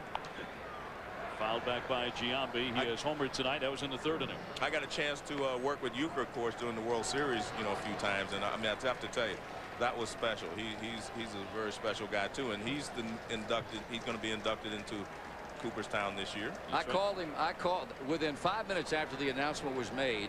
We were in spring training. I was going to the ballpark in Sarasota, and I got a call from Rob Butcher, the Reds media relations director. He said Bob Uecker's just been announced. Foul ball and a deep drive by Giambi. That he has been named the winner of the Ford Frick Awards. I had his cell phone number. I called him. Right. Arizona. I got him on the golf course. What a shock. Yes, and I said, and he's playing golf with Pat Hughes, a radio broadcaster with the Chicago Cubs. And I said, this is wonderful. When's the news conference going to be? He said, the club called me and said to come in, and we do it at our complex. And I said, when are you going? He said, I'm not going. I'm playing golf. And they said, well, how about tomorrow? He said, no, I'm fishing tomorrow. That's Bob Uecker. That's Bob, exactly. That's Bob. He does not take himself too seriously. Fly ball the other way to left, but a lazy fly by Giambi. And Dunn has it. Let's go to the studio now. Time for an update for Dave and Rob. Guys? Okay, thanks a lot, Dave. You had asked about the reception that Sammy Sosa got, a standing ovation when he took to the plate for the first time in Chicago, but they haven't had a whole lot to cheer about this. Yeah, let's forget the cork bat. Since he got hit in the head April 20th, he's hitting .244 with 1 home run and 4 RBIs, 32 strikeouts and 72 at-bats, Dave. 2 strikeouts tonight. D-Race on top 4-1. So the fans, as Marty predicted, love their Sammy in Wrigley. Joe, I got to ask you, this getting hit in the head. That's what I was going to say. I thought that was a great point made there by Rob Dibble. People, you get hit in the head and you still play, but people do not know what effect it has on you. I remember watching Ron Say take a Goose Gossage fastball in the head in the World Series and played the next day. I mean, that takes a lot of, you have to be mentally tough to be able to walk back out there after you get hit in the head. Get the other way on the ground, scooped up by Casey. He'll do it himself. Side retired. So Gabe White continues to pitch awfully well. He sets him down 1-2-3. We go to the bottom of the 8th in Cincinnati. The Reds lead by 4. In Cincinnati, the Reds lead by 4. New York Yankees, they knocked them off last night 4-3, and here in the bottom of the 8th inning, Cincinnati, which is homered 4 times tonight, a 6-2 lead. Marty Brennaman, Joe Morgan, Dave O'Brien with you from Great American Ballpark. Aaron Boone hit one of those 4 big flies that came in the 4th inning. Also home runs by Casey, Ken Griffey Jr. and Jason LaRue.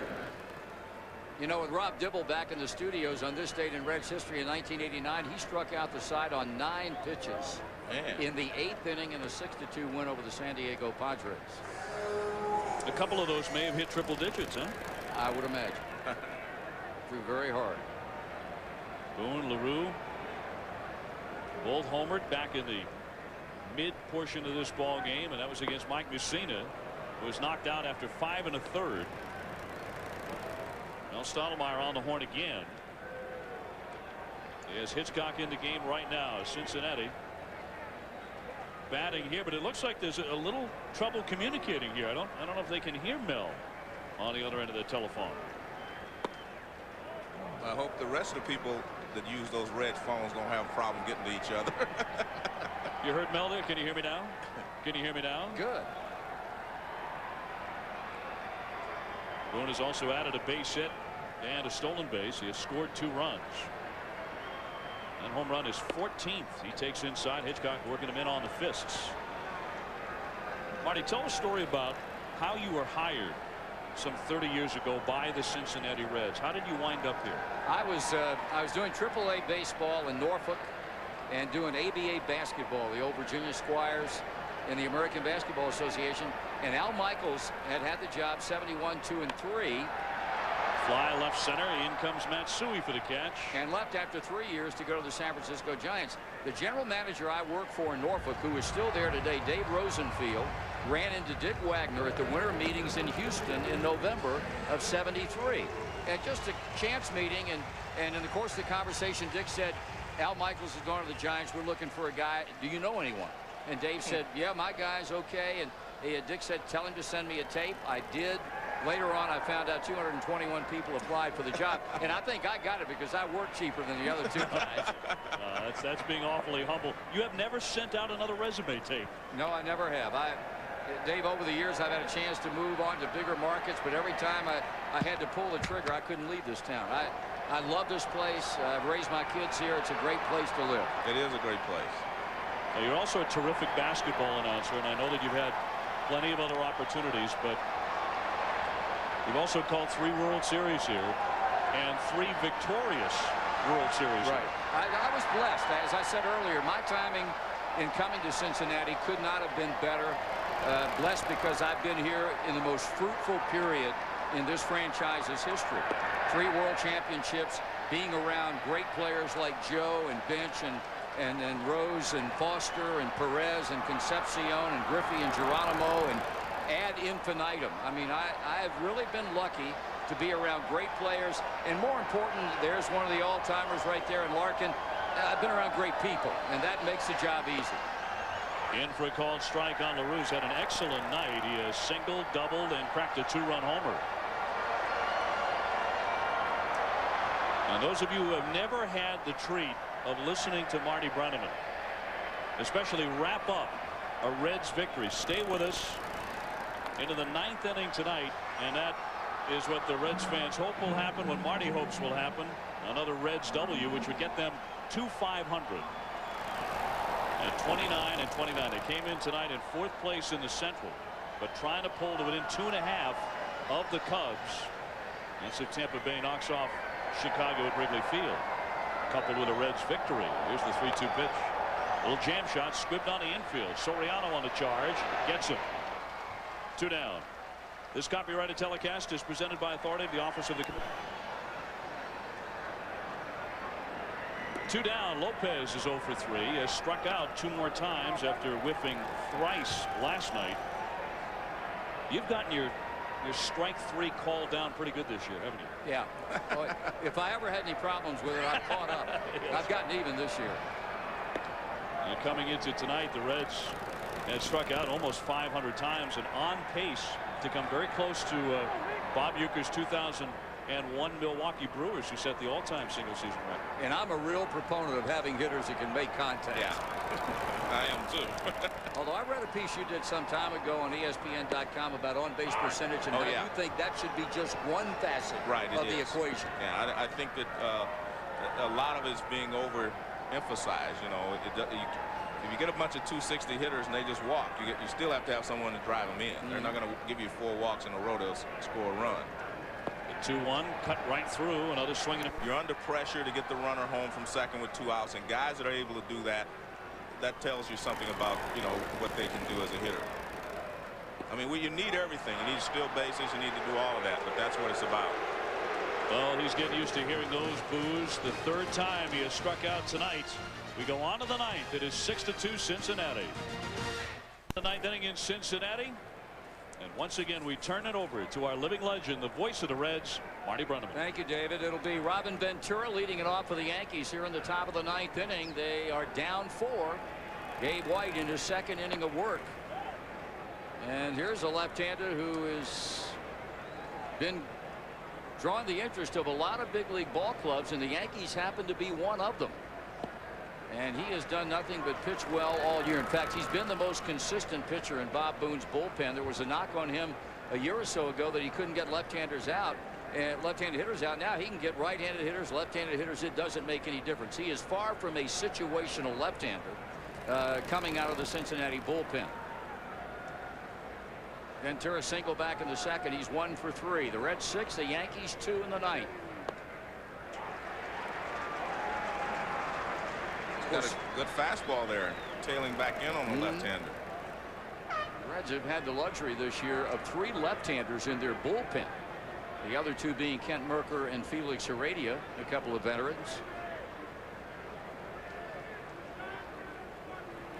2-2 the count on Ventura. The Yankees 3 outs away from losing their 2nd straight as you take a look at Felix Heredia. And this has really been one of those rare nights where Bob Boone has had to use only 2 pitchers. The biggest problem on this club all year is the lack of innings from the starters. But tonight, with the job that Paul Wilson did, that has not been a problem.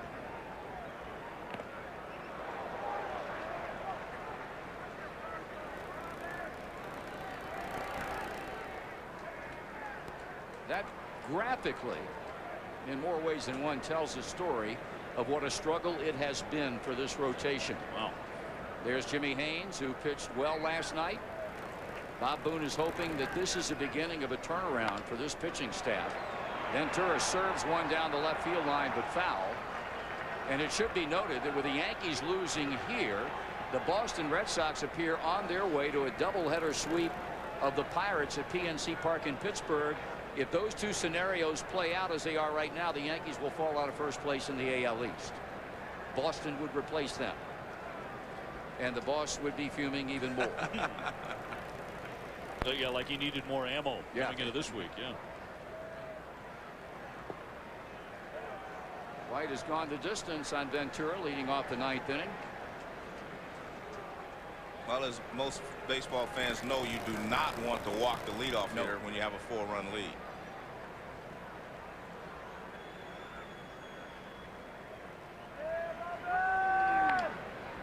Great pitch in on his hands and a routine pop-up. Well, that's the first thing I noticed about him. He threw 3 fastballs in on his hands, and the 3rd one got him out. Anytime a left-handed pitcher can pitch a left-handed hitter inside, then you're going to be successful. Well, Boone's going to come out and make a change here, even though Ventura just got eaten up by that fist-in fastball. And we'll be back in a moment. Coming your way next. Stay right where you are. Scott Sullivan becomes the 3rd Reds pitcher. He gets Mondesi first. And then Juan Rivera. Sullivan, a sinker ball pitcher. And a guy who, in his career as a Cincinnati Red, for at least a couple of years, in my opinion, was the most valuable pitcher on this staff. He is, for want of a better term, a modern-day Pedro Borbon. He can pitch and pitch and pitch. And I think every staff needs a guy like that. Managers say, this is a guy that we will beat up. And they say that affectionately, and in this case, Scott Sullivan is that guy. And boy, he's been a fine pitcher on this staff for a number of years. Now you look at him last year, 71 appearances. The year before, 79. Right. Year before that, 79. Year before that, 79. I mean, you can roll him in just about every other day. He's been really amazing. And one of the true gentlemen on this ball club. Alabama native, went to Auburn as a walk-on, made the baseball team, got a scholarship, got good enough to get a pro contract, and the rest is history, and he's just taken care of Raul Mondesi.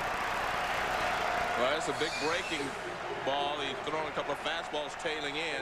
This pitch breaks down and away. Beautiful pitch. So now many of them come to their feet here at Great American Ballpark. Scott Sullivan has 1 out to go as he faces Juan Rivera. The Reds, no matter what happens tomorrow night, will have won this series against the Yankees. Lopez throwing, and this one belongs to the Reds. Cincinnati rallies. They do it on long ball power tonight. Amidst the Rockets' red glare, the Reds have come back to beat the New York Yankees. Final score 6-2. Well, that was tremendous fun for us, Marty Brennaman, just to hear you say that, to get that win for the Cincinnati Reds. Fans here in Cincinnati have heard it for 30 years. the rest of the country got a chance to appreciate your work tonight. It was just a special treat. Thanks so much. Davey, thank you. Great fun. It was great working with you. And, Joe, you know my affection for you. Well, same here. You know, I wouldn't be here for anyone else. I'm supposed to be off today. That'll tell you all you need to know about his affection for Marty Brennaman. Well, Marty at the microphone here tonight. This is a true living legend at work, a Hall of Fame broadcaster. Listen one more time to Marty Brennaman, the voice of the Cincinnati Reds. Base hit would tie it up. That ball stung by Casey. That ball's out of here. 2 strikes and nothing to count. You've seen her to the plate. Right center. Chasing Matsui. Gone. Hit well to center field. Reds have homered for the 3rd time tonight off of Mike Mussina. Jason LaRue takes him straight away. And I mean with a whole boatload to spare. And Cincinnati having a big time of it at the Yankees' expense for the 2nd night in a row. Lopez throwing. And this one belongs to the Reds. Cincinnati rallies. They do it on long ball power. 6-2 the final. 4 home runs by the big red machine, the home run machine, Cincinnati Reds.